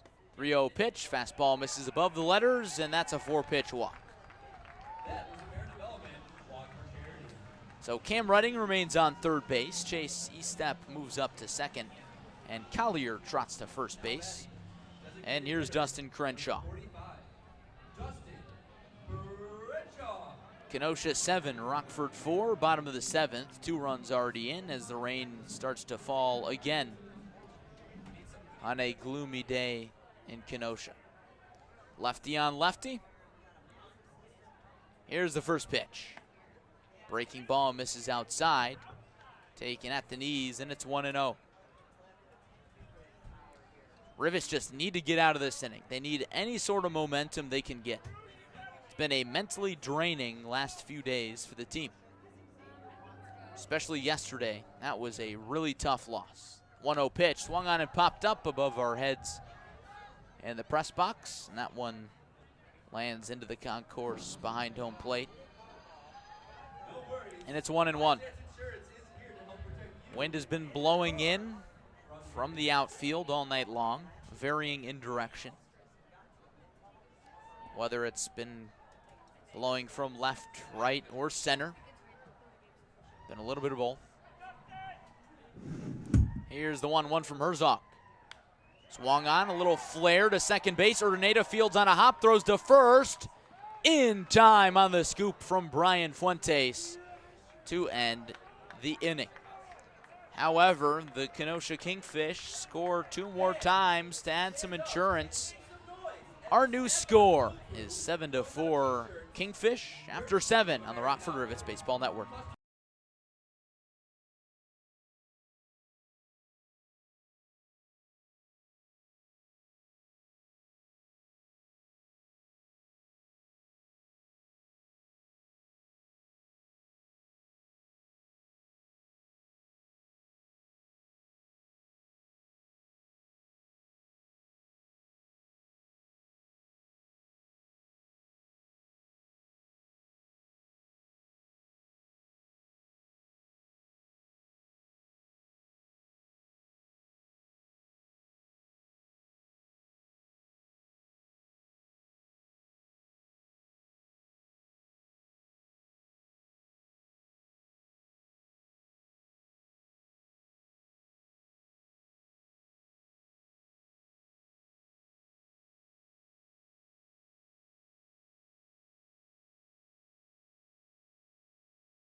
The rain is starting to come down at a heavier clip in Kenosha, Wisconsin, as the Rockford Rivets trail the Kingfish by a score of 7-4.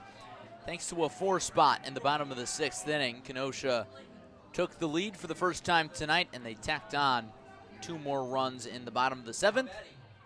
Rivets need to start coming back, as if there's a rain delay in this one, chances are it's going to get called off.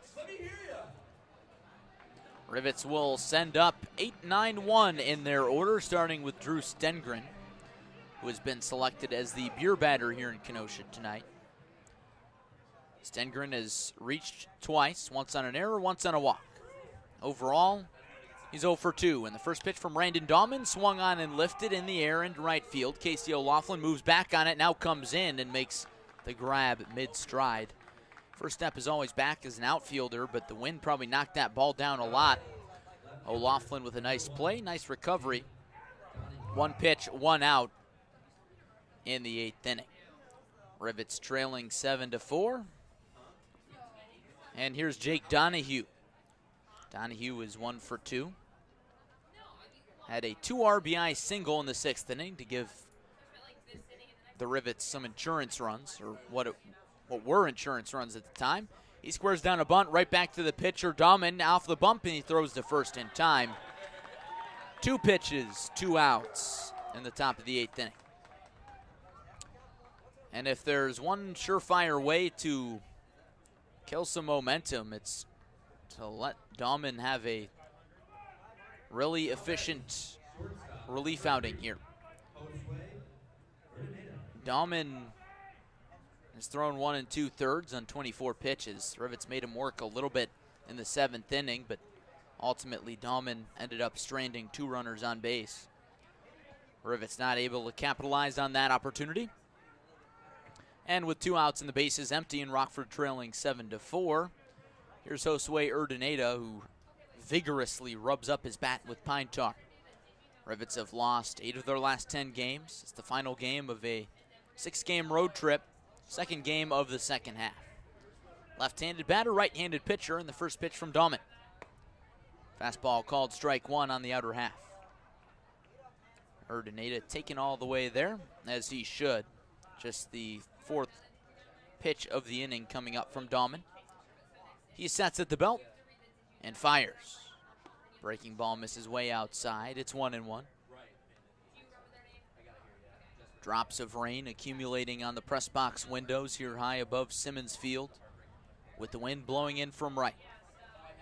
Players toughing it out with the rain coming down. The 1-1 swung on and shot foul into the seats. Up the third base side, everybody's all right, and the count is 1-2. Looking ahead to the bottom of the 8th for Kenosha, looking for some insurance for the Kingfish. They'll send up 9-1-2 in their order against Jared Herzog, who's going to stay in for another frame.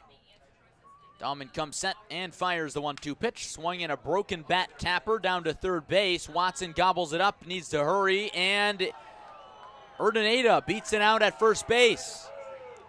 He screams in celebration after he hustles through the bag, and the Rivets have a 2-out base runner. An infield hit for Josue, his first hit of the night, as the Kingfish dispose of the shattered lumber to the Rivets dugout, and here's Greg Ziegler. Ziegler is 0 for 1 with a fielder's choice. That came back in the 6th.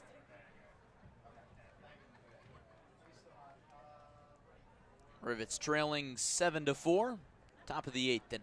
4 runs on 6 hits, no errors for Rockford. 7 runs on 12 hits, 2 errors for Kenosha. Righty on righty in the first pitch to Zig. Swing and a miss, throw down to first base, not in time. Urdaneta in there safely. It's 0-1. It is Elvis night here at Simmons Field, although the rain has put a little bit of a damper on it. There have been some interesting on-field acts. There was an Elvis impersonator here, and he actually sung the national anthem in character and all.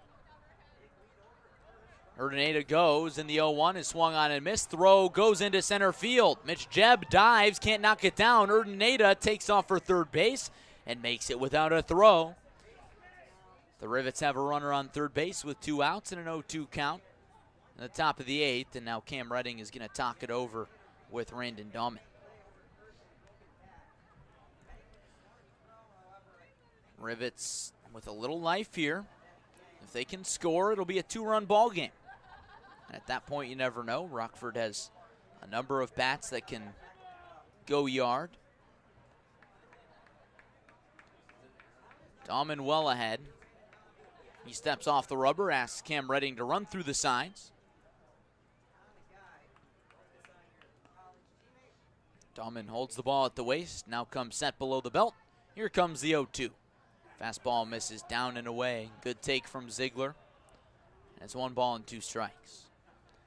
Ziegler, the sophomore outfielder, transferring from Missouri State to Johnson County Community College, along with his former Missouri State teammate, Blake Mosley. Here's the 1-2 pitch. Breaking ball misses down and away. It's 2-2. So Dahman has struggled to put away Ziegler. We'll see if Greg can battle all the way back and maybe pick up an RBI here. Lights shining brightly down on Ziegler and Dahman.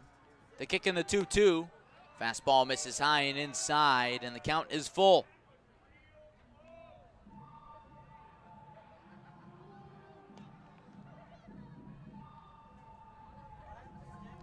Ziegler taps the bottom of his cleats. Probably has a lot of clay sticking to him on this wet and rainy day.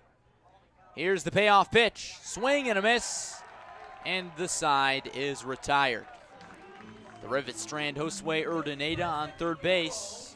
So the score remains Rivets 4, Kingfish 7 after 7.5 on the Rockford Rivets Baseball Network.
Bottom of the 8th inning, it's the Kenosha Kingfish 7 and the Rockford Rivets 4 in the second game of the second half of the season. Rivets have lost 8 of 10 games, on their way to their 9th of 11, as they gave away the lead in this one in the bottom of the 6th inning, allowing 4 runs in the 6th and 2 more in the 7th to get us to this point. Jared Herzog back out for another inning of relief work, and he'll face 9-1-2 in the Kingfish order, starting with Xavier Watson. He's 1 for 3. He squares to bunt and takes low for ball 1. A very drowsy day in Kenosha. For a minute before the game, it looked like we might not get this game in. There was lots of rain beforehand. The tarp was on the field until about a half hour before game time. The 1-0 swung on and pulled foul. It's 1-1. But then it cleared up enough. It stopped raining. The tarp came off the field. We got going into about the second inning, and then it started pouring. But the game continued, and the 101-year-old playing surface of Simmons Field held up. 1-1 breaking ball misses inside, and it's 2 balls and a strike. Watson is 1 for 3, singled in the second. Here's the 2-1, big hack and a miss, and it's back even at 2-2. Herzog, the Rivets' original member of the starting rotation, now moved to the bullpen. Working from the windup, here's the 2-2. Breaking ball spiked. Stengren tried to slide and block it, but it got over his head. So the count is full, and the PA announcer tries to get the small crowd remaining going. Kenosha ranks 3rd in the league in attendance, averaging over 1,600 a game. Here's the payoff pitch, swinging a ground ball past Wade Elliott at third base down the left field line. Donahue over to cut it off. Watson with a big turnaround first base. He goes into second and slides in safely. It's a leadoff double for Xavier Watson. And Kenosha has an insurance run in scoring position, already leading 7-4 in the bottom of the 8th inning. And here's the top of the order in Mitch Jebb. Number 19, Mitch Jebb.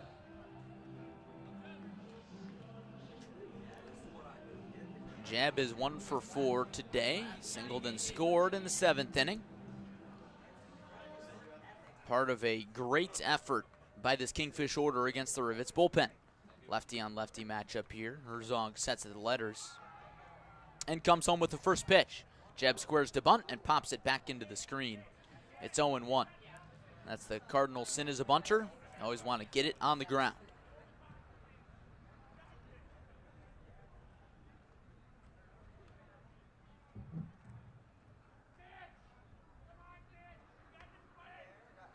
It's been a very loud crowd here in Kenosha, despite the small size because of the rain. Here's the 0-1. Bunt is popped up right back to the pitcher, Herzog. He makes the grab, and that's out number 1.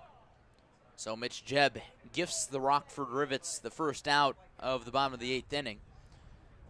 Xavier Watson stays on second base. And here's Kirk Liebert.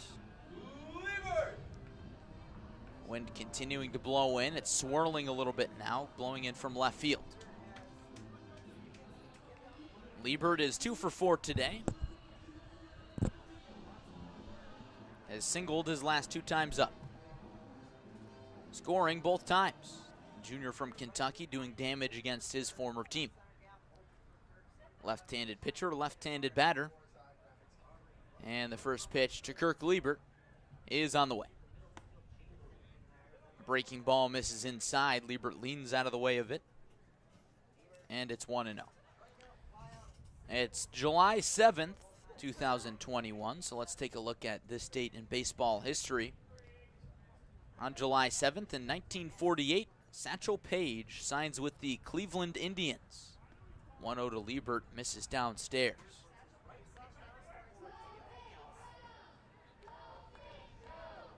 Of course, Paige, a Negro Leagues legend, one of the great characters in baseball. He signed on his 42nd birthday, becoming the oldest player of all time to sign a free agent contract at that time. 2-0 pitch, misses low, blocked by Stengren, and it's 3-0 on Liebert. Watson remains on second base. Many people saw the signing as a publicity stunt by Indians owner Bill Veeck, but Page would finish the season 6-1 for a World Series champion Indians team. Herzog's 3-0 in there for a called strike. 3-1 on Liebert now. If I had to pick out a few of my favorite all-time players in baseball history, I think I'd be remiss if I didn't include Satchel Paige. There's just so many good Satchel Paige stories. My favorite one probably comes later in his career. 3-1, breaking ball catches the outside corner, and it's full on Liebert. But Paige signed that free agent deal with the Indians in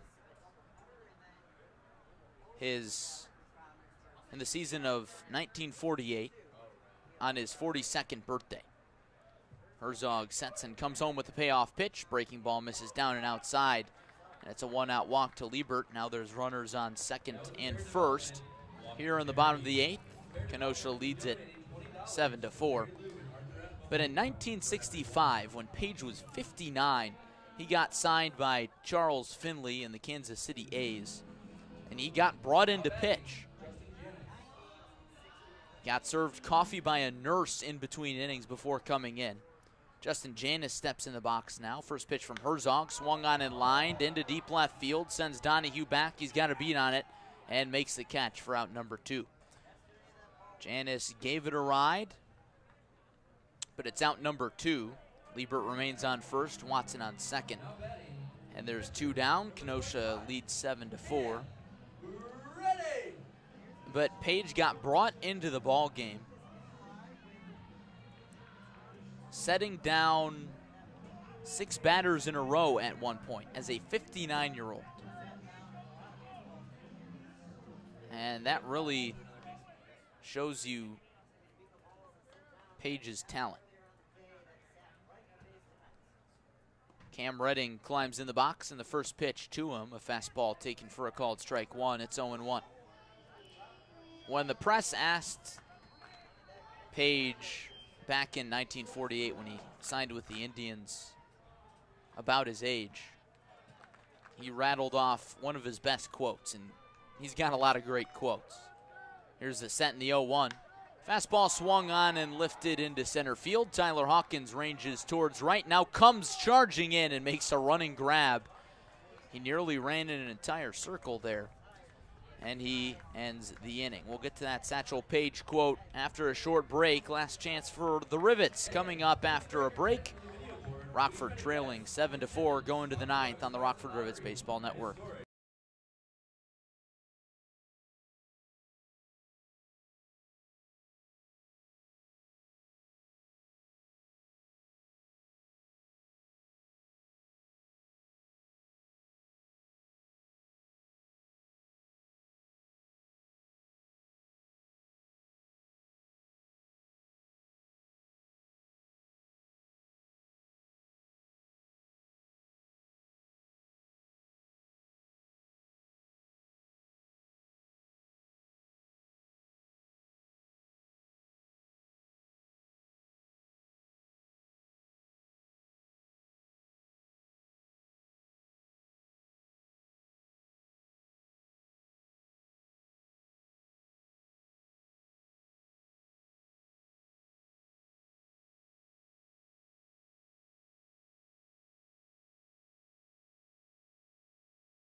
Top of the 9th inning at Simmons Field in Kenosha, Wisconsin. It's the Kenosha Kingfish 7 and the Rockford Rivets 4.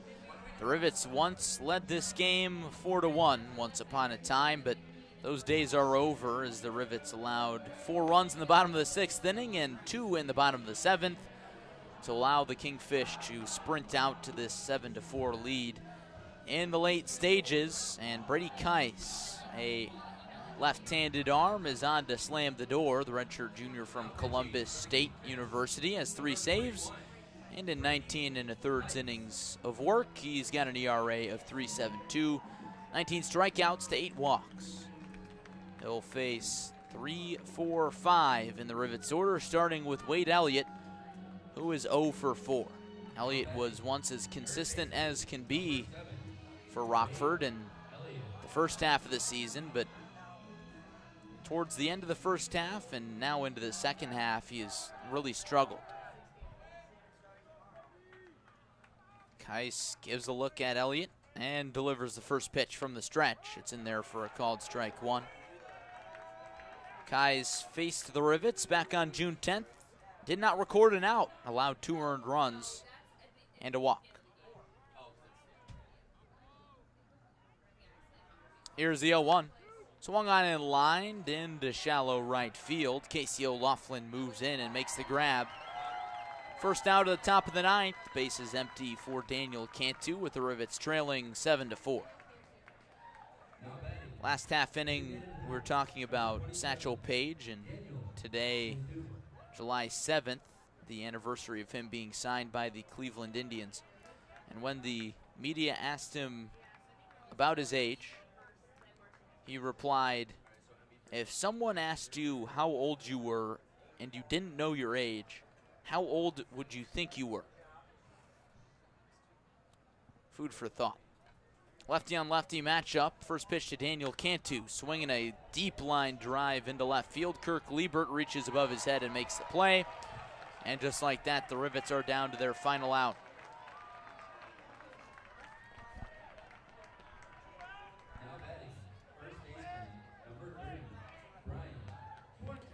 So the Rivets' last hope is Brian Fuentes as they trail 7-4. Rockford has lost 8 of 10. On the ropes here.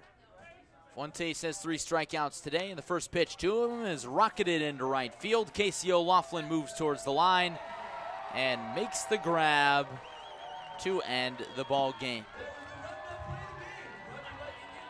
The Rivets go down in order in the 9th inning as Brady Keiss needs just 4 pitches to slam the door, and the Rivets drop another one in Kenosha by a final of 7-4. We'll be right back with the totals after this on the Rockford Rivets Baseball Network.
Here are the final totals from historic Simmons Field in Kenosha, Wisconsin. First for the victorious Kenosha Kingfish, 7 runs on 13 hits, 3 errors, and 7 left on base. For the Rivets, 4 runs on 6 hits, no errors, and 10 left. The pitchers of record, Clayton Johnson from Illinois picks up the victory. He went 1 inning, allowing 2 earned runs, and that inning just so happened to be the top of the 6th inning. And in the bottom of the 6th inning, the Kingfish would come roaring back to take the lead back from the Rivets, scoring 4 runs, 3 of them off of Forrest Barnes and a few more off of Shamar Page. So Shamar Page gets the loss. He falls to 0-3 on the season. Brady Kais comes in and gets the 4-pitch save in the top of the 9th inning for his 4th save of the season. The Rivets, with the loss, dropped to 15-22 on the season, 0-2 in the second half, and Kenosha improves to 21-15 overall and 2-0 in the second half. The Rivets and Kingfish getting it done on a rainy night in front of a crowd of 1,367 in 3 hours and 9 minutes. Next up for the Rivets, they will head back home for a 6-game homestand, which will probably be met with some relief for the team, as they have really struggled as of late, as they've lost now 9 of their last 10 games. They'll start the homestand with 2 games against Battle Creek, starting tomorrow at 6:05 p.m. on the Northwoods League Baseball Network. Me and Zach Larson will have the call for you there. But for now, that wraps it up here from historic Simmons Field in Kenosha, Wisconsin. The Rivets drop the 2-game series to the Kingfish. Tonight, the final, 7-4 Kenosha. This is Larry Larson saying thank you for listening, and so long